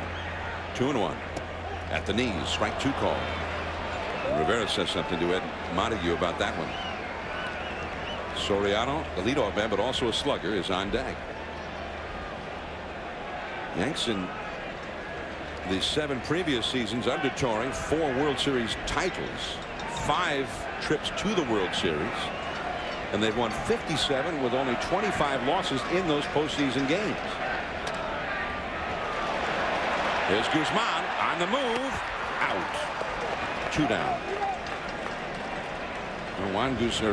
Christian Guzman has been instrumental getting the Twins this lead. Here's that little bouncer that Messina let go. Back in the 3rd. And then he went to 3rd on the subsequent base hit. And Boone missed the tag over there. So now he was at 3rd, and Rivas hit a little pop fly into shallow center. And he beat Bernie Williams' throw. And he's also had a pretty good day out on the field as well. Soriano has very good numbers against Reed. 4 for 12 and 2 home runs.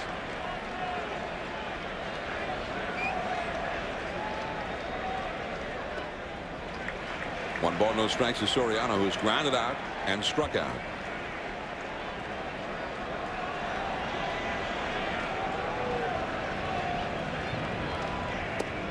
And that changeup misses. 2 balls, no strikes. And another awesome season. 38 home runs, 91 runs batted in. His batting average suffered a little bit, but he had a real horrible stretch about the middle of the season, but he bounced back and hit really well at the end.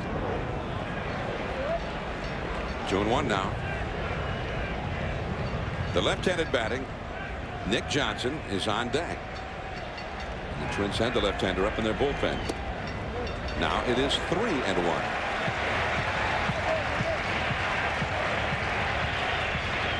Look at that. The last couple of weeks, 9 homers in the last 14 games for Soriano. Into right center. Base hit. That's into the alleyway. And it rolls through. Soriano to second. And he will pull up there. And Joe Torre says Soriano's at his best when he hits the ball to left center, right center, because he can hit the ball out of the ballpark in any direction. And this is a 3-2 pitch that he doesn't try to pull. He just lines it into right center field. And the Yankees have the tying run at second base.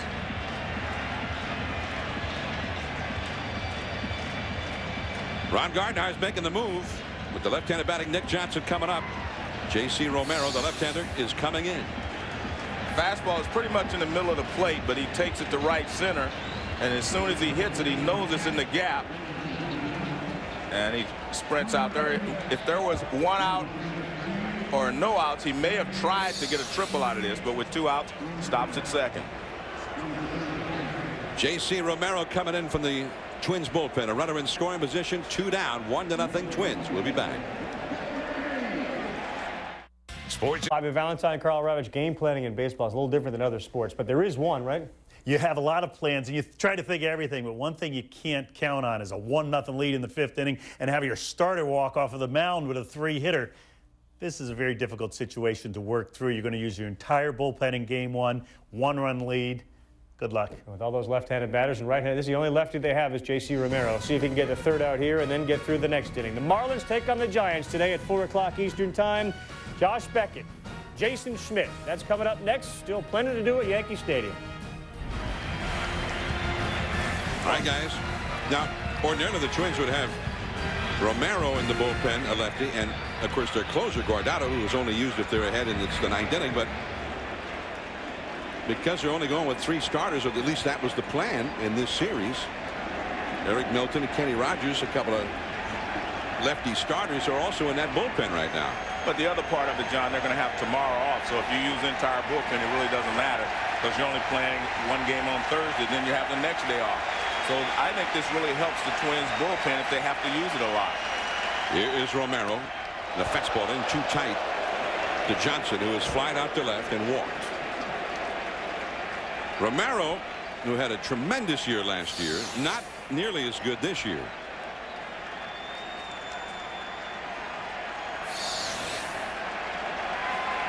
And he was wild. 63 innings pitched, and he walked 42. Just missing inside. You got the right-handed batter Jeter on deck.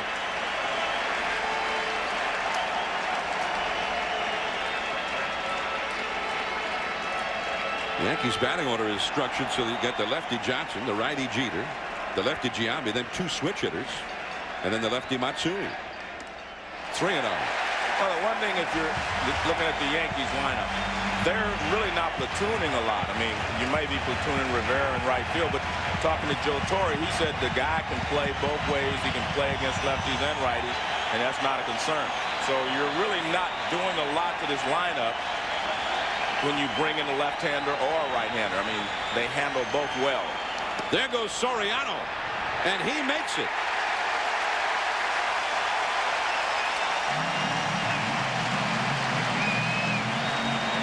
Well, you have to be sure you're going to make it because with 2 outs and a left-handed hitter up there, it's an easy throw for the catcher.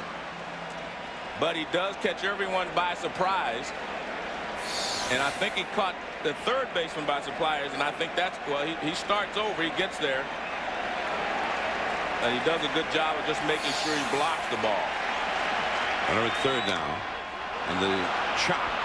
Minkiewicz, and Romero gets the put out, and the threat has passed. The Yanks have had at least 1 man on base in each inning, but they have not yet scored. 1-0 Twins.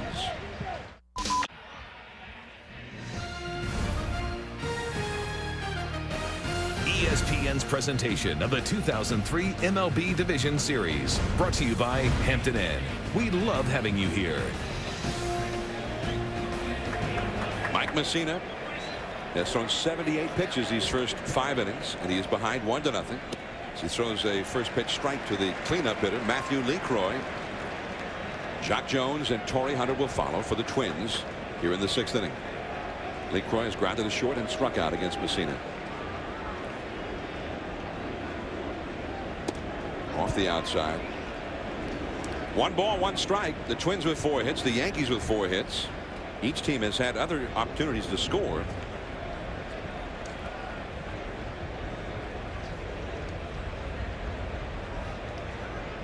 A curveball is hit fair, then off the box seat railing. Matsui in to pick it up, and he will hold LeCroy to 1 base, even though he actually did not at first pick it up.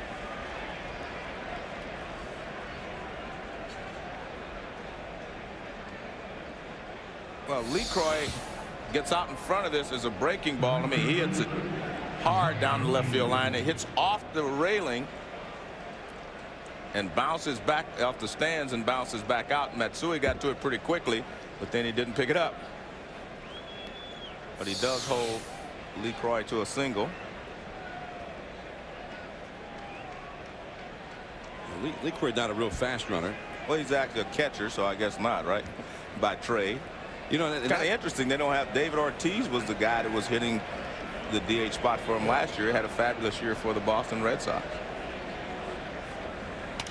Jock Jones hitting a foul into the upper deck off the left field line. 0-1. Jones has struck out and singled. But you know, you bring up something interesting though. LeCroy is the Twins' 2nd catcher, right, and he is the only other catcher besides Pierzynski on this postseason roster, and he's in the lineup. So if Pierzynski got hurt somehow, you know, God forbid, then LeCroy would have to go in to catch, and the pitcher would have to start hitting. Fastball inside. Yeah, you lose the DH if he has to go and play position. So that's a risk that they feel they have to take.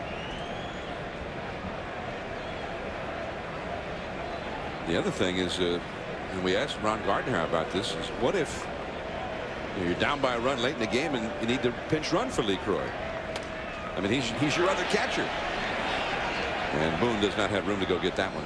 1 ball and 2 strikes. But he said that they would definitely put the runner in for him and then just take their chances if that situation came about.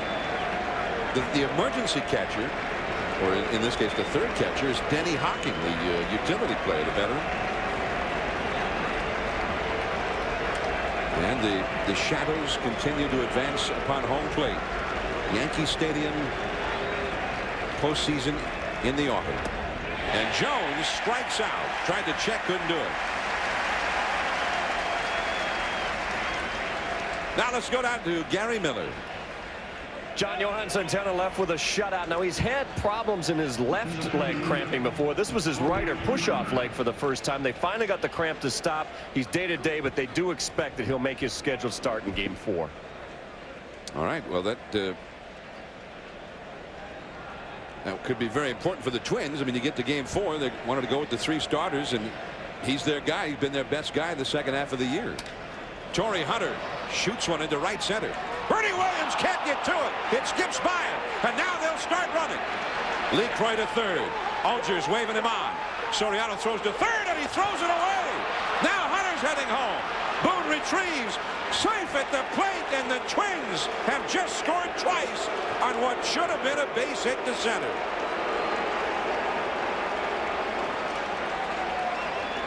"3-0 Minnesota. A stunning turn of events as the reliable veteran of postseason play, Bernie Williams, lets one get by him. Well, I don't know why you pinch run for LeCroy. He scored from first. I mean, this was a line drive into center field, and I thought it was going to be a single. Let's see what happens.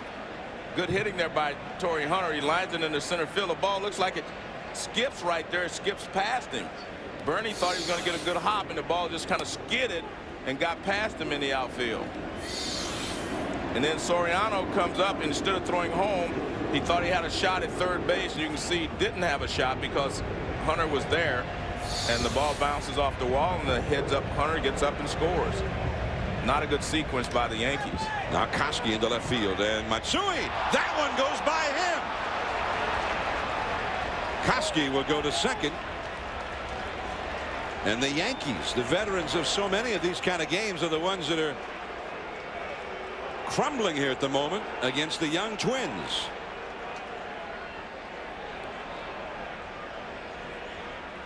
By the way, Hunter got credit for a triple and an RBI. Only error on that play was charged to Soriano. They're going the other way, which is smart by the Twins. And Matsui gets there, but he's not able to make the catch. So he gets there with the ball in the air, but he's not able to make the catch. Hits off his glove and bounces behind him for a double. So 2 runs are in. And now a runner at second, only 1 out, as Pierzynski takes a curveball too low. Pierzynski has grounded out to second, and he's been walked intentionally. Well, now this is considerably different. Yeah. From 1-0, now suddenly 3-0. Big difference. And threatening to get more on the Twins. Guzman is on deck. Koski at second. And that curve is bounced foul. I don't think you would ever, in the postseason here, beat the Yankees 1-0 in Yankee Stadium. They're going to score a run, you would think, if the score stayed that close, because every pitch, you know, can tie the ball game, which puts a lot of pressure on the pitcher. This takes a lot of pressure off the Twins pitching staff. Now they have some margin for error. They didn't have any before. Ball on a strike. There goes the runner. Koski, and he is out. I don't think I've seen as many guys steal third base with a left-handed hitter up there as I have, you know, this season. I see it a lot. Normally, because it's such an easy throw for the catcher, you have to have a great jump in order to make it. Because watch the catcher, watch Posada. All he has to do is just stand up. He's got a clear view, and all he does is look. He doesn't even have to get up. He just throws to third base. And a good job there by Boone. He blocks him off. See, his knee is right there in front. There's no way a diving guy can get to the bag when you're sliding head first like that. And the curveball makes it 2-2, the swinging strike. Now watch his knee. Look at this. There's no way he can't get to the bag. Great job there by Boone just to block him off. There's no place for him to go, so he's automatically out. But you don't put that knee there for guys coming in spikes first. That's one of the detriments of sliding head first. Yeah, that was a good shot. He hadn't gotten to the bag yet. No, he can't get there. But that's why a lot of guys do not like to slide head first, because you can block them off with your body. But if a guy's sliding spikes first, you're a little more hesitant to do that. 2-2 the count. Well, next time, maybe Koski had to try it that way. 2-2 the count. To Pierzynski. 2 down, nobody on, but 2 runs in. And it seemed like something must have. There had to be a sign missed or something. I mean, what's he running for? Well, you got your leading hitter against Messina at the plate, and you're already in scoring position. Well, it's very similar. Even when Soriano stole third with 2 outs, that's a similar situation, unless you're going to make it easily. Nice play there by the ball dude. Well, a mock cheer for the ball guy because he caught it. I mean, he made the catch. First guy in a Yankee uniform to catch one in this inning. And you know, sometimes this happens. You play poorly in an inning, and it'll wake you up, so to speak. So we'll see how the Yankees react, you know, in their half of this inning. But that sarcastic cheer with the ball dude coming up with that ball. Yeah. That's like the old show business term, tough house. Yeah, like a comedian playing it. How was it out there? It's a tough house. Well, and that's ball 4 to Pierzynski. Well, as you said, I mean, Pierzynski's the one guy in the lineup that had success against Messina, so you know he doesn't want to do anything to let him hurt him here. You know, like with the short right field porch. So with the bases empty and 2 outs, you go ahead and try to make a great pitch, and if it doesn't work, you just put him at first base. Messina, by the way, has now thrown 96 pitches, as you see right there, in 5 2/3 innings. And that's not usually part of the Twins game, or at least it hasn't been in the past. Usually they're up there hacking. But since the arrival of Shannon Stewart, I mean, Stewart's a little more particular up there. And Pierzynski says, hey, the rest of us, we got, you know, a couple other guys, Minkiewicz and maybe Koski, who are particular. The rest of us are up there hacking, but the team itself has become a little more particular. As Guzman pops a foul back out of play. 0-2. Messina is trailing in this one 3-0, facing the Twins in the postseason. A team that has only beaten him twice ever. Messina 20-2 lifetime against the Twins. But he is trailing here. Well, first of all, I don't think Messina went into this game saying, well, I've dominated these guys, I can do it again. And the Twins didn't come in saying, well, he's beaten us 20 times, he can do it again. I mean, this is one day, a new day, and you play it like that from both sides. And the curveball strikes him out. 2 runs, though, for the Twins. It was a big error. And one that was an error of omission, apparently. 3-0. Jeter, Giambi, Posada coming up. Reminder, Barry Bonds getting set. Giants take on the Marlins. He'll go against Josh Beckett. Who do you like in this series, Marlins or Giants? I like the Marlins and an upset. It would be an upset. John and Joe, back to you at the stadium. All right, and here we are at Yankee Stadium in New York. The Shadows continue to advance upon home plate. As Derek Jeter will lead off now for the Yanks against J.C. Romero. 3-0, the Twins are leading. But the Twins got a very bad break, losing their starter Santana after he had thrown 4 shutout innings with cramping in his right leg. But they got a good break with that ball getting past Bernie Williams and being able to score 2 runs. But again, I think this should be a wake-up call for the Yankees. Let's see how they respond. They have not had a leadoff man reach base today.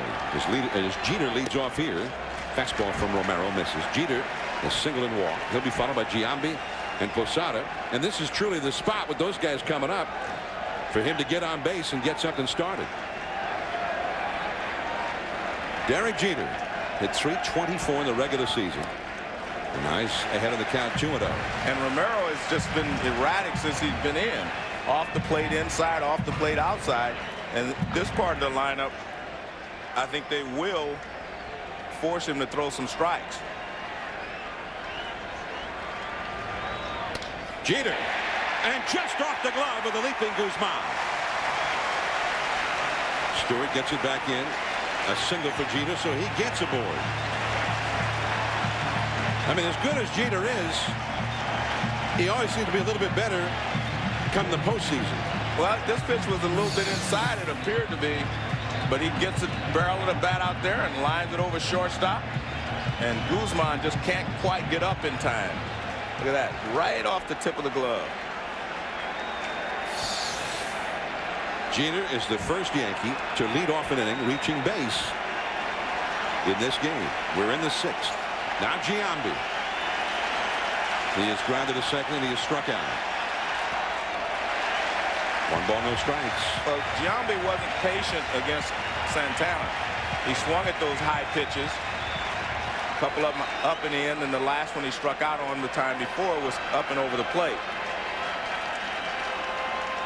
In the Twins bullpen, the right-hander Juan Rincon warming up. And the sun has disappeared behind a cloud, at least for the moment. Second baseman Rivas over toward the hole. That one hit softly toward Rivas. His only plays to first. And Giambi is not a fast runner. Thrown out with Jeter moving up to second. Giambi is 0 for 3 in this game. Has not hit the ball out of the infield. Now Posada. Well, Posada was one of the Yankees that drove in 100 runs this year, along with Jason Giambi and Matsui. This is a spot where, you know, you try to just get on the board. You're not necessarily looking for a 2-run homer here. You're just trying to get a base hit to get on the board.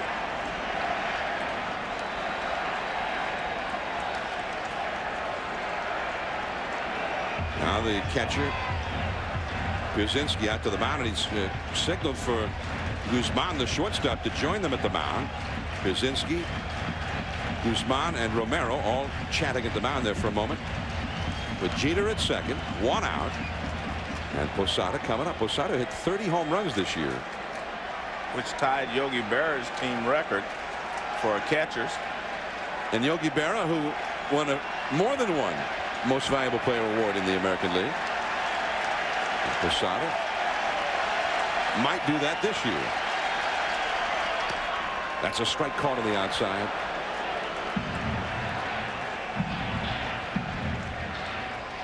It's Yogi, the 1962 world champion Yankees. Team picture displayed here at Yankee Stadium. Jeter at second, 1 out. In the dirt with that breaking ball, or changeup maybe. 1 ball, 1 strike.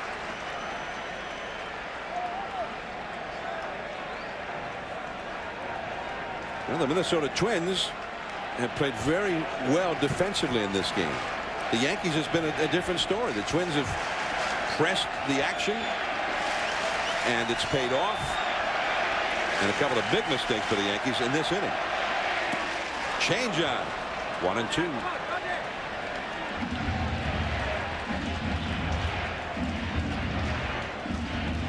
Well, because Romero has such a live fastball, the changeup is very effective. You see that ball tails away a little bit from Posada, as well as gets him off balance with the speed. But he short arms his fastball, which makes it get there quicker, so when he throws a changeup, it works as well. Strike 3. 2 down. His off-speed pitches are always going to be effective because he's quick. His motion is quick, and he short arms the ball, so you can't find it as easily as you'd like. And Posada again way out in front. Well, a moment ago the sun was gone. Now it's shining brightly in the big ballpark again. A runner at second. Bernie Williams to try to get Jeter home, and that's a strike called to Bernie, who has been called out on strikes and is singled. Bernie had that ball go beyond him. What looked like a single by Hunter turned into a triple in the first half of this inning. Also, Bernie just did not have a very strong arm, unable to throw out Guzman on that shallow fly ball in the third inning. Bernie has always been a strong hitter in the postseason, although for a long time that ended every time they got to the World Series. 1 ball, 1 strike to Bernie Williams. But this is especially this, you know, the right-handed side was where he was especially strong.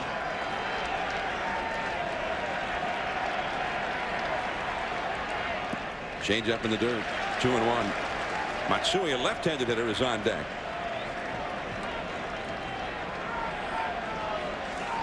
Bernie Williams hit only .263 this year. .267 with men in scoring position, and he only hit .237 here at Yankee Stadium, his home park. And he was hurt. He spent a good deal of time on the disabled list. Missed more than 40 games this year. Yanks are down 3-0. Runner at second. To the shortstop. Guzman with the nice hop. Takes his time. And the inning is over. That's the 10th ground ball the Twins infield has handled today. Top of the 7th, top of the order. 3-0 Twins. There's the area behind the left field wall where the numbers of former Yankee greats that have been retired are recognized. Here is Shannon Stewart.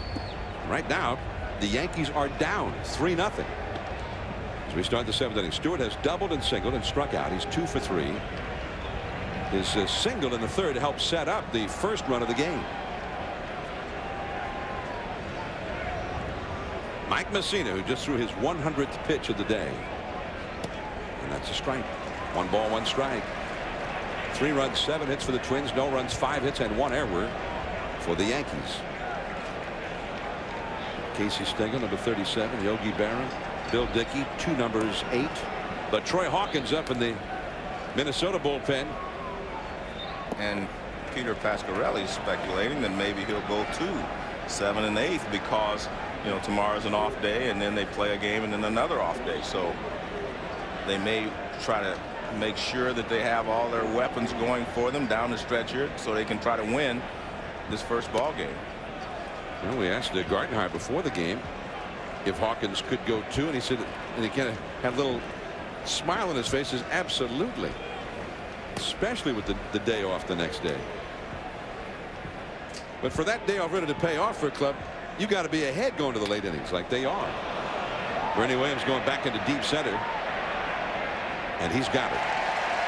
So Stewart flies out to the deepest part of the yard, 408 feet to straightaway center here. Back when they used to play World Series games in the daytime routinely, it was 461 feet to straightaway center. You had to hit him into those bleachers out there. Yeah, just in everybody's range, 461. Man.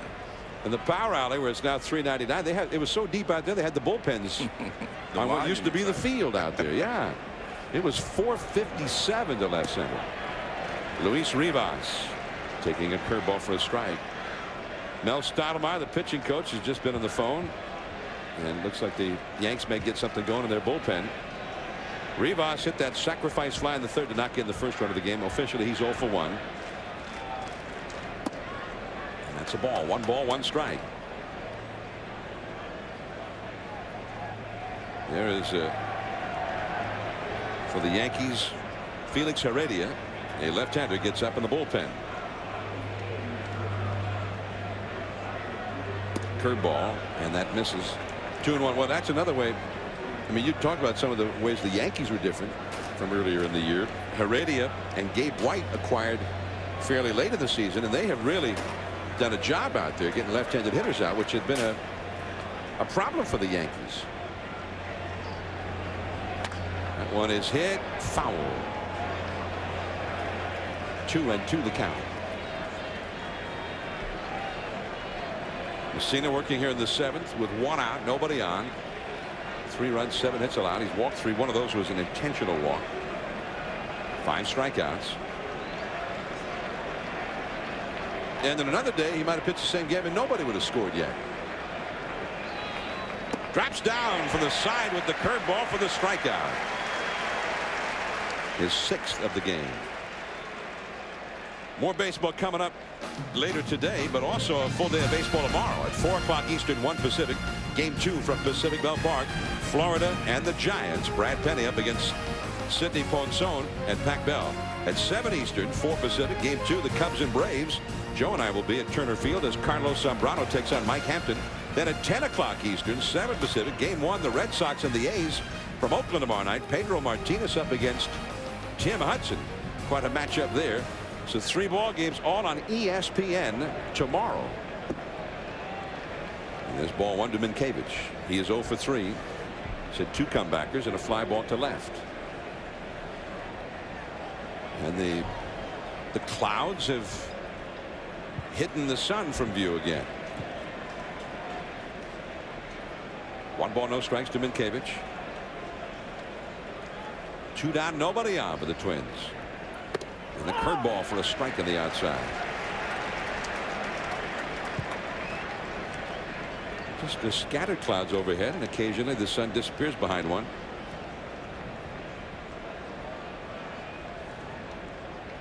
And the sun now reappears. Shadows have advanced right to home plate now. To shortstop, Jeter. And that is out number 3. So one of Messina's best innings of the game comes here in the 7th. Matsui coming up. The Yanks are down 3-0. With the PGA Tour's Chris Berman giving Mike Lowell some last-minute advice. Also getting the lineups that Lowell is not in, but he is on that postseason roster. You get the impression by looking at the Marlins the way they played, Bobby. They're playing with the house's money, huh? Look, they're having fun. They're having fun, and they have a joker right there, a little wild card with Mike Lowell sitting on the bench, ready to come off anytime with 4 bases. Now, what they do have to deal with, though, is Pac Bell, which, for those who are unfamiliar, is as good a home field advantage as any in that league. Portion of ESPN News. And the game we're watching right here, the Yankees, uncharacteristic, Bobby, to see this team make the mistakes they've made. Yeah, imploding, you know, not being aggressive on the bases, too aggressive at the plate, and not making the plays in the field. Yeah, the other thing that we've also seen now is you get to that bullpen, and they're not the traditional names. That bridge between the starter and Rivera is a little weaker than it had been in the past. And that bridge is over troubled waters right now. Right now, it certainly is. And don't forget, folks, Game 1, Marlins-Giants coming up next. Tomorrow, Game 2, Marlins-Giants. Baseball tonight will be on just before that at 3:30 Eastern Time. Bobby and I will be here all day. Let's go back to Yankee Stadium now.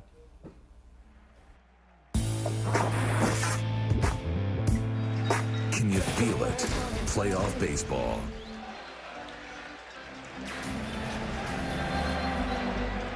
And we are at Yankee Stadium, Game 1 of this American League Division Series, and the Minnesota Twins, who would figure to be a heavy underdog in this series. They are leading Game 1 3-0 as we go to the last half of the 7th inning. Christian Guzman got them started early, and then the Yankees have had some problems on the field. Let's have a look at some of the things that have gone on. Well, they have not made all the plays that they normally make. This started the inning. Alfonso Soriano tries to barehand it. He's not able to make it. Here's a play where Bernie Williams falls down. The next guy hit into a double play. And here's the ball that was hit in front of him that scoots past him. And 1-run scored. And then Soriano throws it over the third baseman's head. And the second run scored. And then Matsui follows. They just have not made the plays. All of them weren't errors. Actually, only one error with Soriano overthrowing third. But they're plays that the Yankee players usually make. And I'm really kind of surprised that they have not been able to make those plays in today's ball game, because I came into this ball game expecting to see, you know, the Yankees playing great like they had been in the past, because they're all healthy and they all feel good and they ended on a good note. But right now they're just not playing as well as they're capable. The Twins, who have not yet beaten Joe Torre's Yankees since Ron Gardenhire became manager before last year. Twins 0-6 last year, 0-7 this year. But those 7 meetings this year were all back in April. But the great thing, John, if you're the Yankees, Yogi Berra is here. It's never over until it's over.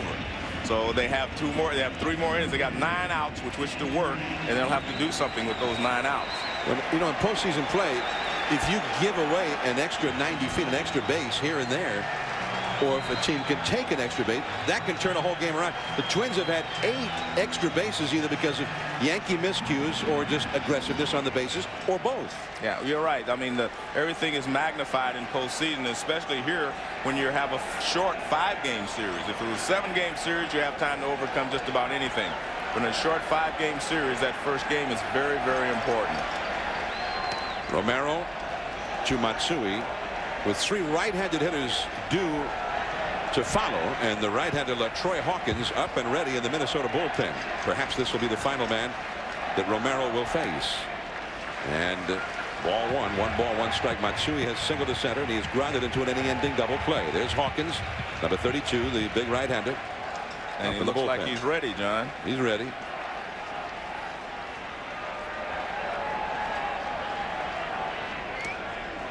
And a foul. Now that looked like Matsui was trying to plant one in the right field seats. Well, I think the one thing that Romero's ball does against left-hand hitters, it chases them.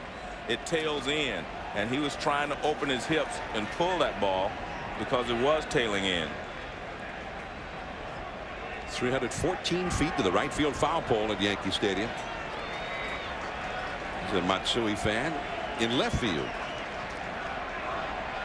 And the slider of the dirt. 2 balls, 2 strikes. Aaron Boone on deck. Juan Rivera due up 3rd in the inning. 56,292. The official paid crowd at Yankee Stadium today. Home plate plus the hitter covered in the shadows now. Down and in. See, his ball just really runs in and chases a left-handed hitter. That type of pitch bothers left-handers probably more than just a big breaking curveball. Full count to Matsui. And Romero has walked him. Wow. Ahead by 3, and he walks it. Well, again, that ball runs in on the left-handed hitter. You've got to start a little bit more out over the plate. Well, Romero had gone an inning in the 3rd, allowing just 1 hit. And he's a little distraught as like Gardenhire is trying to pump him up a little bit right there. LaTroy Hawkins called in for the bullpen. Boone coming up 3-0. Twins will be back.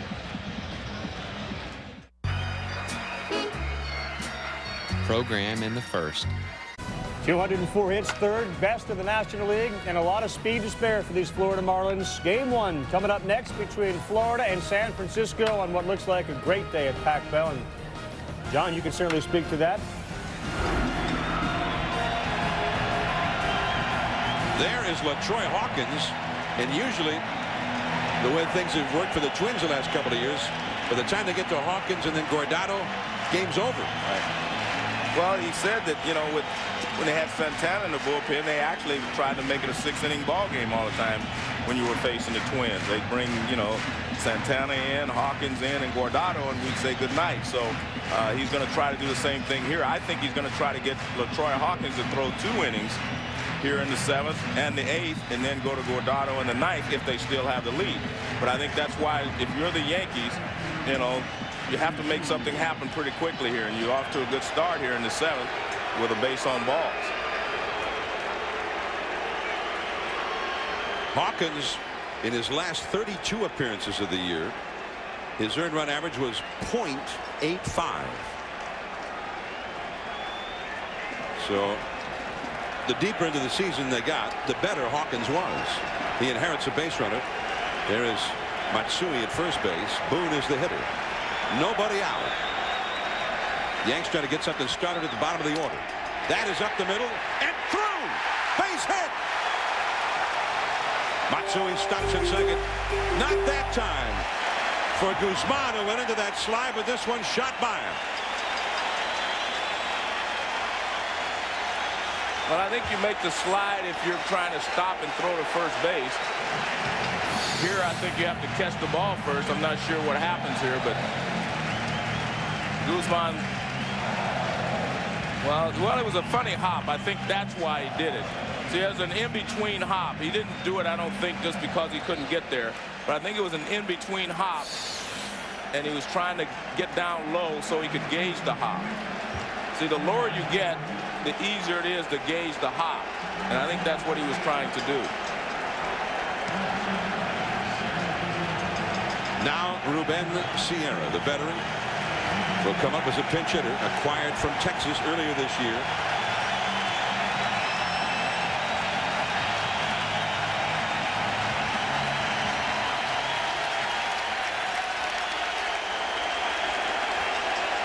Sierra 3 hits in 6 at-bats against LaTroy Hawkins.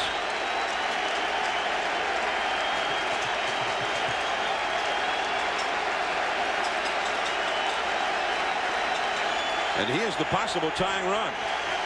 And the big crowd, many of them have risen to their feet here. So Yankee Stadium has come alive. 2 men on, nobody out. And ball 1.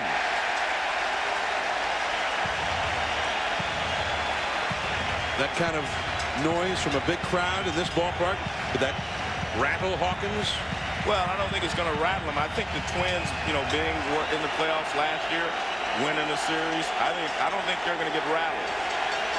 I think the Yankees are going to have to beat them. 1 ball, no strikes.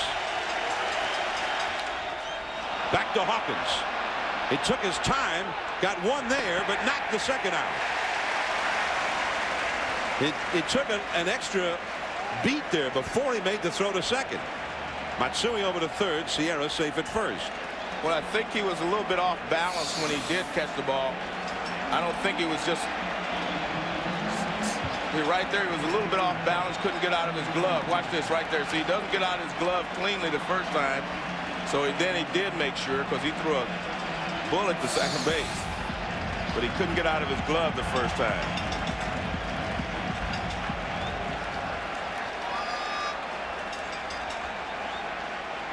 Yankees have had 9 men reach base in this game. They've had 6 hits. They've drawn 3 walks, but they have not been able to get anybody home. So here is Soriano, and he was about the hottest man on the planet the last couple of weeks of the season. But suddenly you have that shadow that is advanced out in front of home plate. I don't think it's nearly as bad because the pitcher's still in the sunlight, and there's some light pretty much up to 10 feet before you reach the plate. Fastball, a strike. Well, he got the high strike there, but if you look at, you know, this is Soriano's game right now. I mean, in that this guy's been swinging the bat so well, and he's the guy that you want up there in this situation right now. He hit a double into right center his last time. He's 1 for 3 in the game. But he's got to make sure he gets the runner in from third. That's the important run right now, just to get on the board, get something started. 3-0 Minnesota. The Yankees with their best opportunity to score right here.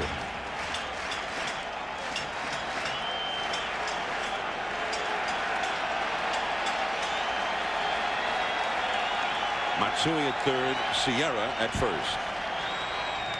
On the fists with the fastball. Nice pitch there by Hawkins. High fastball, up and in. And you see that plate is off. The ball is off the plate inside. Guzman at short, Rivas at second, double play depth.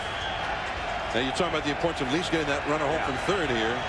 Now Soriano does strike out a lot. Yeah, but if you get the runner home, I mean, it's only the 7th inning. You do not have to get them all back here in the 7th inning. Tried to put him away with the high hard one, but he laid off. 2-2. You just have to get yourself back into the game here in the 7th inning and maybe put a little pressure on the bullpen of the Twins. So, I mean, even a slow ground ball could do it. The Yankees a world of good here. You want to get a runner home. That's the main thing. You want to get something started here. Nick Johnson, a left-handed hitter on deck. 1 out. Runners at first and third. He struck him out. I mean, he came after him. Fastball after fastball. Well, I think maybe, you know, the shadows may have bothered him there because, I mean, this is a fastball in the middle of the plate. See that? The other ones were tough pitches, up and in, up and away. This ball's pretty much right there, and Soriano swings through it. So that tells you maybe there is the shadows may have bothered him a little bit there. He made 2 good pitches with fastballs up, but this fastball here was pretty much in the middle of the plate. It wasn't too high. You know, right there it's in the shadow, and all of a sudden he couldn't handle it, you know. 2 down. Here's Johnson. 0 for 2 with a walk. Fastball misses. The Yankees have not been able to get that big hit today. They are now 0 for 6 as a team with runners in scoring position. Yankees hit only .263 as a team all year with runners in scoring position. 1 ball, no strikes, and a pop-up foul. I mean, it's not a big mystery about what Hawkins is doing to these guys right now. I mean, he's pumping fastballs in there. And the interesting thing when you watch Hawkins pitch, he's got that smooth, easy delivery, and it doesn't look like he's exerting a lot of energy to throw the ball hard. And when that happens, the fastball kind of sneaks up on him. He's got a real live arm, slow motion, and then the ball is he just pops the ball. Matsui, the runner, at third. Sierra at first. 2 down. Oh, the high fastball at 97. And now it is 1-2. Well, like you say, if you're Nick Johnson, you say hold it right here because the sun is down. I mean, the sun is gone behind a cloud, and right now it'd be the best time to see a pitch if you're Nick Johnson. If only he could start over with the sun being gone here. But it's already 2 strikes. 1 ball, 2 strikes. But it's better. He's going to get 1 pitch where he may be able to see it.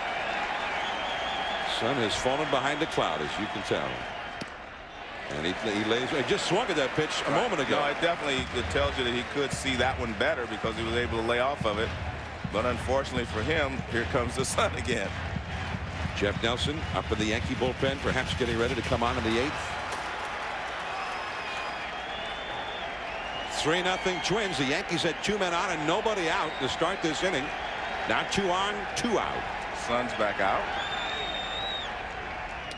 And a foul. Right back beneath us. 2 balls, 2 strikes. The Yankees have had base runners in every inning. But they have only gotten their leadoff man on base 2 times. And that's came in each of the last 2 innings. 3-0 Minnesota. The battle continues between LaTroy Hawkins and Nick Johnson. 2-2 the count. Jeter would be next.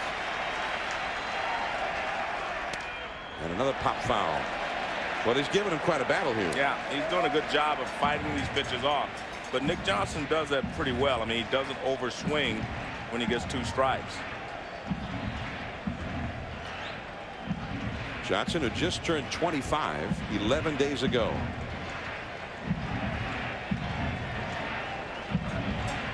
Twins dugout, everybody up at the railing to get a good look.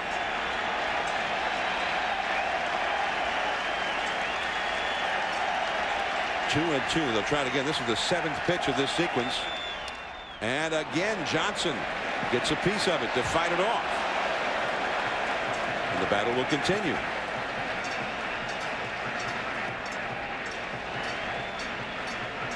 This is one of the reasons why Johnson has such a high on base average. .422 on base average, even though he hit .284, which is why Torrey has installed him permanently as the #2 hitter against both lefties and righties. And it allowed him to move Derek Jeter down to the 3rd slot, which will give him an opportunity to drive in more runs. Wow. Well, he changed up on him, and you could see the good job by Nick Johnson. He was completely fooled by the pitch, but he just swung late and hit it foul. And he shot it right over to all those Twins who are huddled up along the railing in the visiting dugout here. There's Jeter on deck. Well, Hawkins, that was the first non-fastball that he'd thrown here the last 2 hitters. Johnson still fought it off. The 9th pitch of the at-bat coming. And he struck him out. High fastball.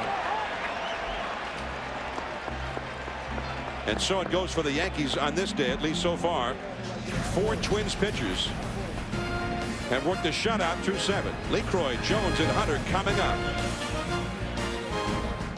ESPN's presentation of the 2003 MLB Division Series, brought to you by Honda, a versatile family of cars, minivans, and SUVs. Autumn at Yankee Stadium, which usually has been the province of the Yankees, but so far the visitors from the Midwest have turned things around on them. The Twins are leading 3-0 as Jeff Nelson, the 36-year-old right-hander from Baltimore, 6 feet 8 inch tall right-hander. He was with the Yankees and did a great job for them, for Joe Torre, as they started winning those World Series in '96. Then went to Seattle. He was part of a great bullpen in Seattle. And then suddenly, on August the 6th, he was dealt right back to the Yankees again when Armando Benitez was traded to the Mariners. So here's Nelson. And he pitched in a lot of postseason games for the Yankees. And he's way inside with ball 1 to LeCroy. And this is usually what Troy likes to use him, Joe, right? I mean, like to try to get a right-handed hitter out. That's his specialty. But I mean, they have Jock Jones. I don't see anyone warming in the Yankee bullpen.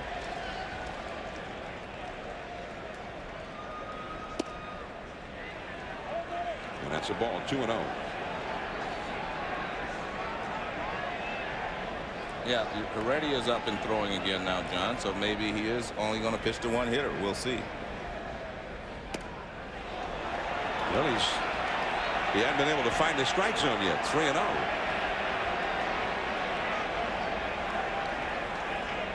Three runs, 7 hits for the Twins. No runs, 6 hits, 1 error for the Yankees. Jock Jones, you saw there, on deck. That's 3-1. David Wells could be the 4th game starter if there is a 4th game, but could be a 5th game starter. Torrey's not saying yet right now. One thing Torrey said before the game to us was whoever would pitch the 4th or 5th game, he kind of wanted to get a gauge on. He got the right-hander Messina, who pitched today. The left-hander Pettit will pitch Thursday. He wanted to see how they did against the Twins.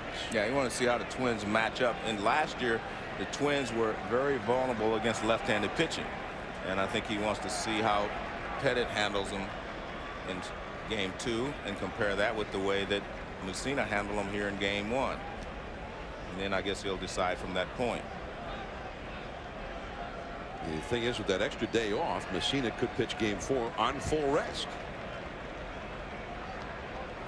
But Wells could be available as well. Now time taken. Posada will go out and talk to Nelson before this 3-2 pitch to LeCroy. LeCroy got a base hit in the 6th inning that started that 2-run rally that extended the Twins' lead. Brad Radke will go in game 2 for the Twins. And there he is. And he really came on big the last couple of months of the season. He had struggled horribly up till then. 3-2 the count. And that sinker is a little bit low. LeCroy is aboard. Now let's go to the studio. Here's Carl Ravitch. John, thank you. Reminder, Benito Santiago and the Giants taking on the Marlins. If the Yankee game is not over, you'll be able to see the first pitch of this one coming up on ESPN2 at 4:07. First pitch. All right, Carl. And here is Joe Torre. He's got Heredia ready in the bullpen. He takes the ball from Jeff Nelson. Fans are not happy with Nelson. So Heredia comes on to face the left-handed batting Jock Jones. Torrey Hunter behind him. 3-0 Twins. Home. Schmidt warming up as he gets set to take on the Florida Marlins. Trust us, he's still warming up. That game will be seen on ESPN2 at about 4:07 first pitch. We're now back at Yankee Stadium with a new pitcher. All right, Carl. Here is Felix Heredia, the slender left-hander, 6 feet tall, who started the year with the Cincinnati Reds and came to the Yankees. We were talking to Torrey before the game, and Chris Hammond, the left-hander in the Yankee bullpen, has been with him all year. Torrey says actually he most often gets right-handed hitters out more effectively than he does the lefties. But Heredia and Gabe White both acquired in the trade with the Cincinnati Reds, have done a very fine job getting lefties out for them. So he has filled the need. Lee Croy, the runner at first, and here is the left-handed batting. Jock Jones at the plate. Jock is 1 for 3 in the game. Jones hit .269 against the lefties this year, but hit .317 against right-handers. And that's a foul. Although I guess .269, I mean, that's holding your own against the lefty. Yeah, of course. Yeah, any .270 anywhere in there is pretty good. So when you see that guy hits .320 against the right-handers and .190 against the lefties. Yeah, because you do not have that many at bats in a row where you can get comfortable against the left-handers. Right back to Heredia. He drops it, picks it back up. Now he's going to go to first. So he just couldn't quite handle that sharply hit comebacker to turn it into a double play. And Lee Croy has been moved over to second. This copyrighted telecast is presented by the authority of the Office of the Commissioner of Baseball and may not be reproduced or retransmitted in any form. And the accounts and descriptions of this game may not be disseminated without express written consent. Major League Baseball is giving away World Series tickets for life and many other great prizes. Winning hologram numbers will be announced during games 1 through 4 of the World Series. Visit your neighborhood Radio Shack for your chance to win World Series tickets for life. They are walking Hunter intentionally. Got 2 more lefties behind him, Koski and Pierzynski. Hunter had the base hit that took a, I don't know, kind of like a hydroplaning hop that fooled Bernie Williams, and instead of a single it turned into a triple. And after a subsequent wild throw by Soriano, who was trying to throw out Hunter at third, it ended up being 4 bases for Hunter on what looked like a single to center. So now here is Corey Koski. You saw Hunter talking to Jerry White, the first base coach, after he got over there. Koski followed up Hunter's triple with a double that Matsui tried to shoestring and couldn't. That's a fastball to strike. 3-0. The Twins are leading. 2 men on, 1 man out. Koski hitting .331 against the right-handers, but .224 against the lefties.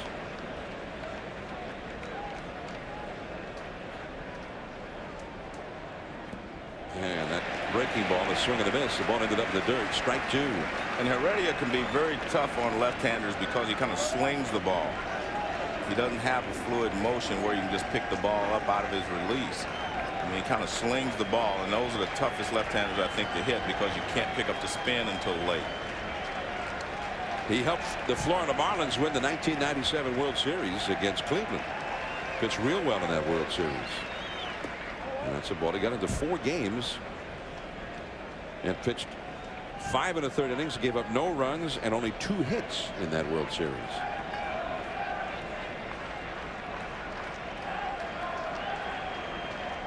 They must have kept bringing him in to face Lofton and Tomey and guys like that. 2 men on, 1 man out. 1 ball and 2 strikes. And the slider misses. 2-2.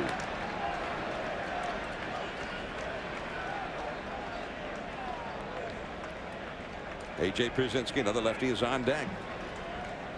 Messina went the first 7 through 112 pitches, gave up 3 runs, 7 hits.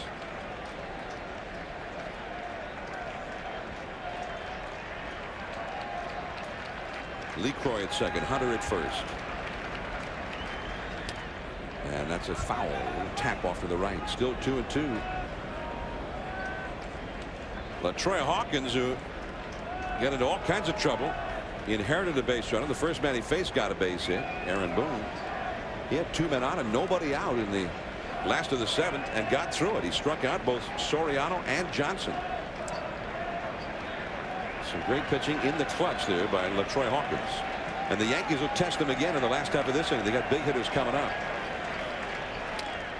And Koski battling it out here with Heredia. 2 balls, 2 strikes. Jeter, Giambi, and Posada are the first 3 Yankees due in the last half of this inning.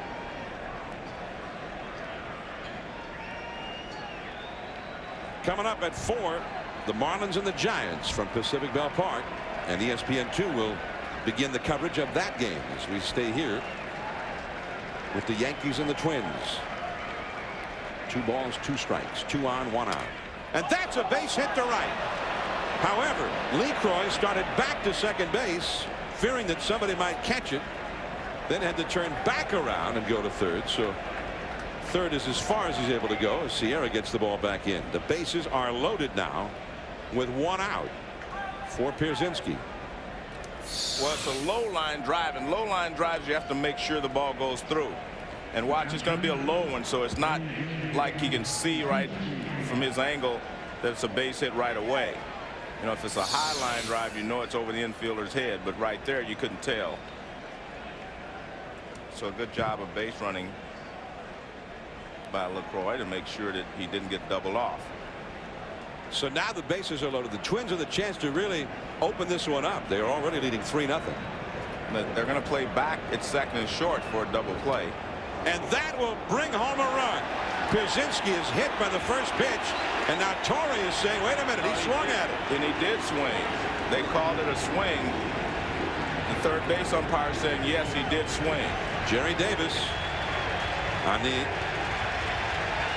sign from the plate umpire Montague said, yeah, that was a swing. If you swing at it and it hits you, it doesn't matter. That's just a strike, and the ball is dead. I remember in the playoffs last year, Pierzynski hit a ball that would have hit him.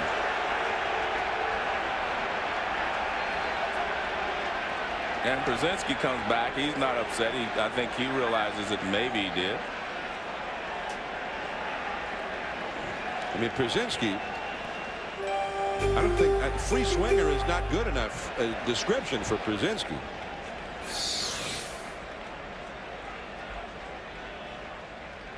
Well, you can see that he did commit, and that's why the third base umpire said that he swung. So watch the barrel of the bat,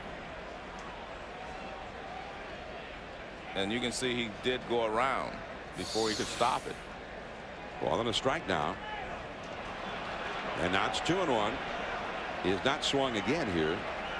Now usually, and now Mel Stottlemyre is going to go out and talk to Heredia, who's having a hard time throwing strikes here.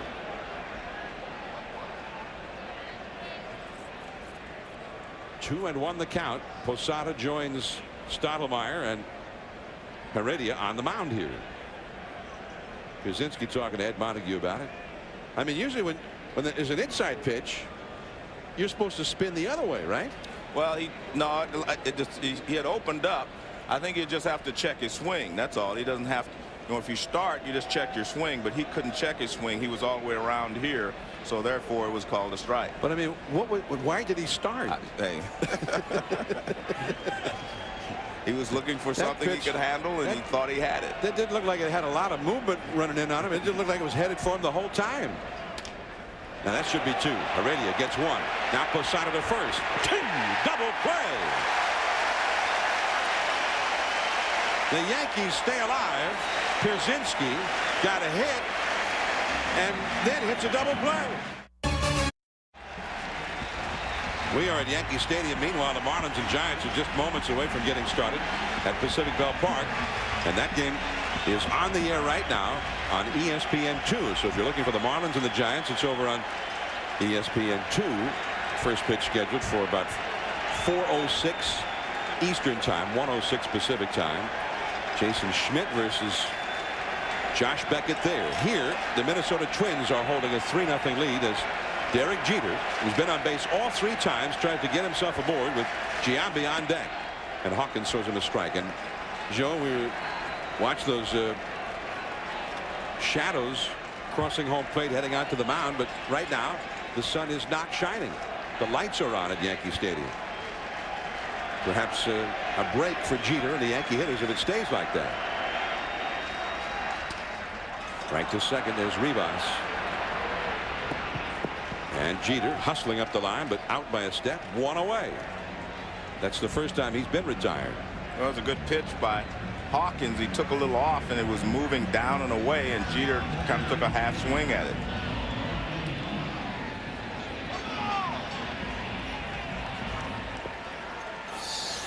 Watch the swing. He gets completely fooled. See, it's kind of a half swing. The ball sinking down and away. Stottlemyre on the phone to the bullpen again. Here's Posada. He's 0 for 3. Fastball a strike. Giambi, Posada on deck. I beg your pardon. I got the Giambi Posada mixed together in my bracket. Both of them are 0 for 3. Jeter's been getting on base all day in front of him, and neither one's been able to get a hit. Giambi, 2 groundouts to second and a strikeout. Posada, a ground ball and a pop fly and a strikeout. Santana had to leave the game after 4 innings because of a cramp in his right leg. Rick Reed, J.C. Romero, now Hawkins have come on to pick him up. 3 1/3 scoreless innings out of the Twins bullpen. And Giambi late in that fastball. 1-2. Giambi has swung at a couple of pitches up and in and up and out of the strike zone, but most of them were in. Now that ball tails away, and he's not able to catch up with it. They've stayed out of the middle of the plate with him. They have not thrown him a lot of strikes in today's game.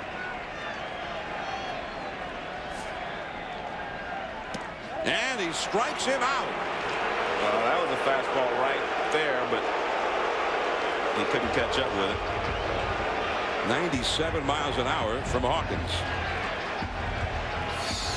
Well, he swung at pitches up here, but this one's going to be right in the middle. Right in the middle of the plate. You can see the swing. It was right there. But that's what I'm saying. Hawkins has that easy delivery, and then the ball just jumps on you. I mean, that did not look like, when he in live speed, it did not look like he was releasing a 97-mile-an-hour fastball. But the ball just jumps on you, and it's there before you can recognize it.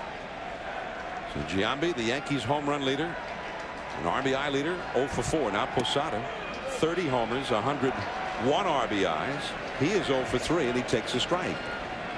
The Yankee bullpen is busy. Mariano Rivera is one of those who's gotten up. And the left-hander, Chris Hammond, is also up out there. 3-0. The Twins on front. The sun has come back from behind the cloud, and the shadows now have advanced from home plate and across the mound. More bad news for the Yankee hitters, as if Hawkins and the rest of the Twins pitchers have not been bad enough news all day.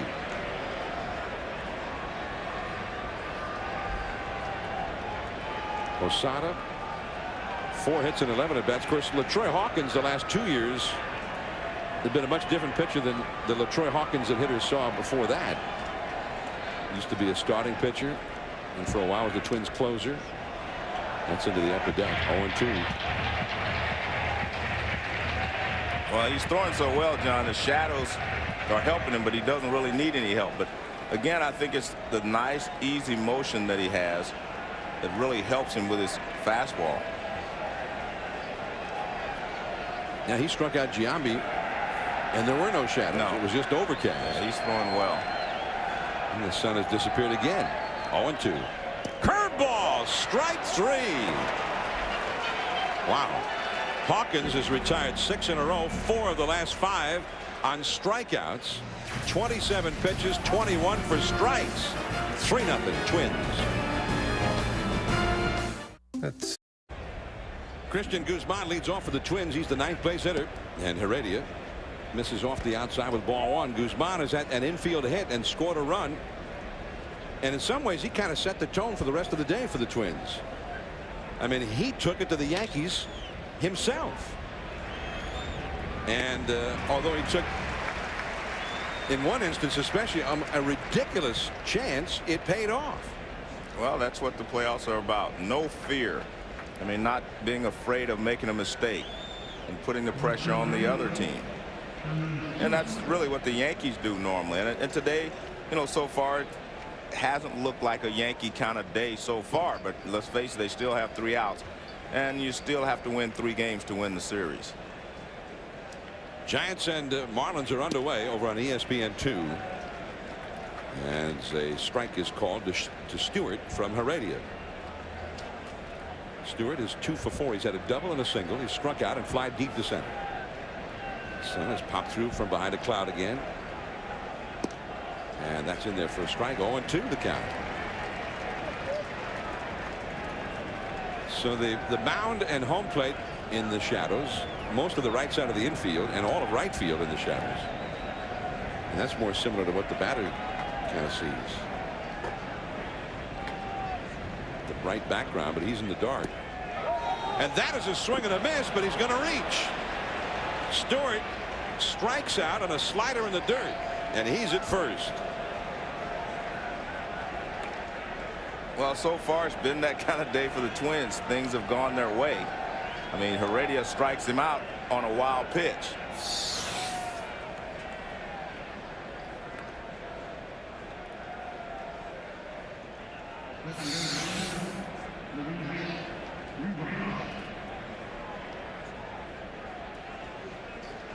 So now Rivas had a sacrifice bunt, a sacrifice fly to knock in the first run. He's grounded out and struck out. And Stewart back to the bag.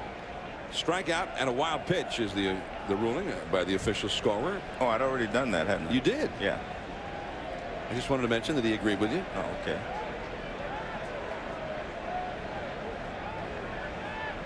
One out, one on. 1 ball, no strikes. Heredia seems real concerned with Shannon Stewart, but you know, Stewart 1 year stole 50 bases with Toronto, and he's not been a base stealer ever since. There's Guardado up in the Minnesota bullpen getting ready for the last half of the 9th. Everyday Eddie, huh? That's Guardado's nickname. And you know, he could, first 3 games of this series, he can be every day and still get a day off after the first 2 games. Day off tomorrow, game 2 on Thursday night. Day off on Friday, and then game 3 on Saturday at Minnesota. 2-0 the count to Rivas. Minkiewicz on deck. The Yankees scheduled to have Bernie Williams, Hideki Matsui, and Aaron Boone come to bat in the 9th. And the foul makes it 2-1. You know, last year the Yankees won game 1 of the division series right here against the Angels. The Angels came from behind in game 2 and won. And the Yanks never won another game in that series. 1996, the Yankees were playing Texas in the first round of the playoffs, the division series. Texas won the first game. This should be 2. Jeter to Soriano to Johnson. Double play. Last chance for the Yanks here in game 1. Williams, Matsui, Boone coming up. 3-0 Twins. For those of you watching that Yankee game, you'll see the Marlins Giants. They're now on ESPN2 after Jason Schmidt got the Marlins 1-2-3 in the first. Ray Durham jumps on a Josh Beckett fastball. He's on first with a single. And again, if anything happens, we'll keep you posted. That game on ESPN2, now the conclusion of the Yankee game. All right, guys, and here is Bernie Williams to lead it off against the closer, Eddie Guardado, I beg your pardon. He'll be followed by Hideki Matsui, and then Aaron Boone due up 3rd of the inning. Guardado, 41 saves in 45 save chances. 65 and a third innings pitch, 50 hits allowed, and look at that, only 14 walks.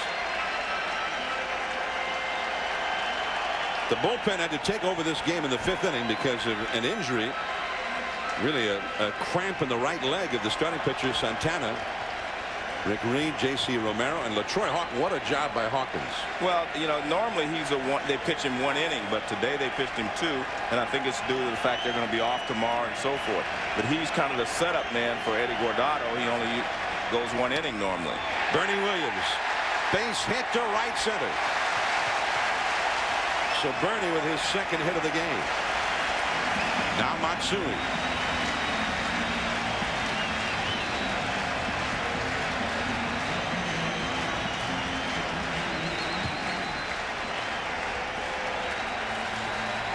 Yankees have had 7 hits in this game.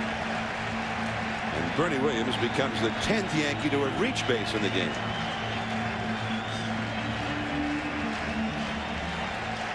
Matsui has singled, grounded into a double play, and walked.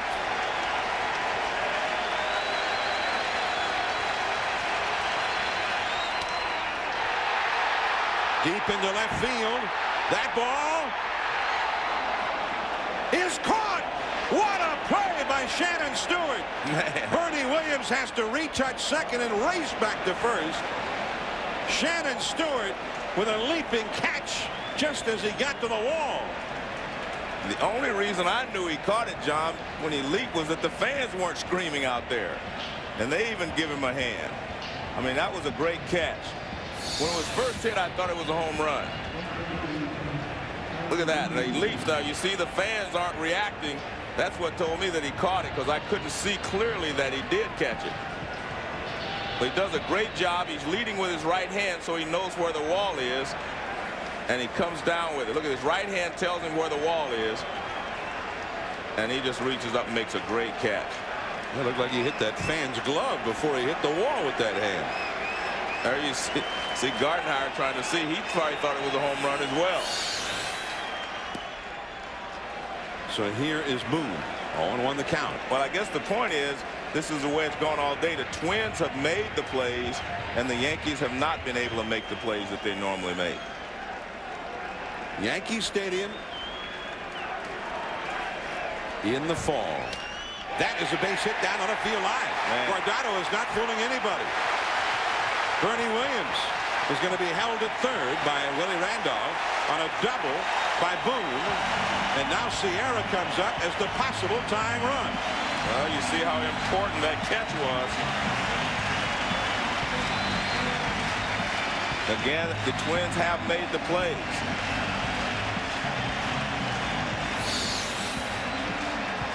Well, Guardado goes right after him anyway, and Boone just sits on this fastball and pulls it down into the corner.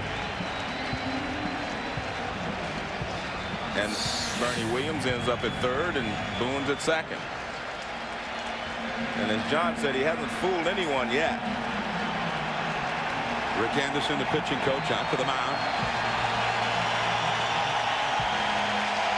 56,000 plus at Yankee Stadium, and the fans have all risen to their feet now as if to inspire a great Yankee comeback.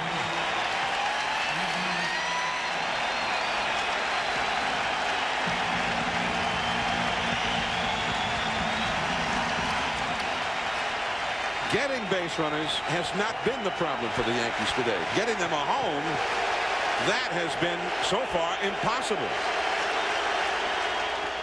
1 ball, no strikes. Guardado came in and was greeted by Bernie Williams, who hit a line drive single to right center. Then a near homer by Matsui. Now a line drive double by Boone. A strike call to the outside. 1 ball, 1 strike. Williams at third, Boone at second.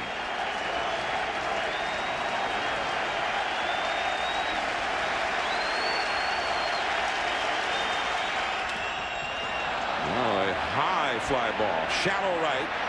Jock Jones gets there. He had a long run before he got there. He lobs it into the cutoff man, Minkiewicz, who himself had initially started out for the ball. Well, Sierra really helped him out then. That was a fastball well up and out of the strike zone. And Sierra, trying to make something happen, swung at it. The Yankees are now 0 for 8. No hits, 8 at-bats as a team with runners in scoring position, where a base hit to the outfield would likely knock in a run or so. Well, all you do, when you trail 3-0 going into the ninth, you just want to try to get the tying run to the plate. And the Yankees have been able to do that. They had Sierra up as the tying run. Now they have Soriano up as the tying run. That's what you want. You want a shot at him. And it's a foul. A low slider. Soriano, 38 home runs. Remember, he hit 9 of them in the last 2 weeks of the season. And he is the possible tying run as well. He is 1 for 4 in this game. He struck out with 2 men on in the 7th inning against LaTroy Hawkins. Soriano has only had 1 other at bat in his career against Guardado, and Guardado retired him. Last chance for the Yankees. 2 down, 9th inning. Changed up there, missed with it. And that's a dangerous pitch. Just in case, Mariano Rivera would be ready for the 10th. Well, we've seen the Yankees do this before in this ballpark when all seemed lost. Changed up again. Yeah, well, those are dangerous pitches because for a right-handed hitter here, the shortest point is down the left field line. I mean, you hook it around the foul pole. Tino Martinez one night with 2 down against Arizona in the World Series, and then Scott Brosius in the same spot the next night. 2-1, and a slider high and tight. Nick Johnson, a left-handed hitter, is on deck. And that is probably why you see him trying to keep Soriano off balance with the breaking balls and the changeups. And you definitely do not want to put him on base. And here's the possible tying run, and he has great speed. Over the mound. This is going to be a problem, though. The Rivas throw, not in time. So Bernie Williams scores. Boone over to third. Now the possible tying run is on base in the person of the speedy Soriano, with Johnson coming up. And Rivas made a heck of a play there. Well, when the ball was first hit, I thought it was just going to be base hit easily. But Rivas did make a good play, made it close at first base, gets rid of it quickly with something on it. But only the speed of Soriano keeps us from being the final out of the ball game. Now, what about Soriano trying to steal a bag here? He is the possible tying run. Well, it depends on whether he's watched Guardado before or seen him before as far as, you know, his move to first base. It doesn't mean he has to have batted against him. And that breaking ball is high. But you have to have seen his move to first base, and Guardado wants to know where that pitch was, I think. It'll look high. 1 ball, no strikes. Well, you know, if you're a true base stealer, then I think you have to steal the base. A pop-up. Pierzynski and Minkiewicz and Guardado all go for it, but it goes back out of play. I like that. Guardado, he said, if nobody else can catch it, I'll catch it. I mean, Guardado was over there as well, so good job. But I think Minkiewicz knows that, you know, Guardado's a little hyper. That shows there right there how he chased that ball, but and he just wants to calm him down a little bit. Take your time. But my answer to you on Soriano is yes. Gotta go. Yeah, it's going to be very difficult for Nick Johnson, you know, to hit the ball out of the ballpark against Guardado. But it's not difficult for him, you know, it's not too hard for him to get a single if you can get to second base. Soriano had 35 steals during the season, got thrown out 8 times. He is the possible tying run. A ball and a strike. Now 1-2 as he came inside with that fastball. And Guardado, being as smart as he is, he says, hey, I'm going to get the hitter. You know, he looks at Soriano and holds him, but his main objective is to get the hitter. The sun is shining again here at Yankee Stadium. And the shadows are out to second base. The pitcher and the batter both in the shadows with a bright background. And there is Johnson fouling it off. He had a protracted at bat in the 7th inning against LaTroy Hawkins. I think 9 pitches. But Hawkins finally got it. But he's awfully tough to put away. Derek Jeter would be next. Bernie Williams has scored a run in this inning. 3-1. The Twins are leading. Boone at third. Soriano the possible tying run at first. It's slowly. There is Koski. And the ball game is over. The Minnesota Twins have come to New York and have won game 1. The final score from Yankee Stadium. The Twins 3, the Yankees 1. John Miller and Joe Morgan from New York. And we're going to take you right to San Francisco to Chris Berman for the Marlins and the Giants.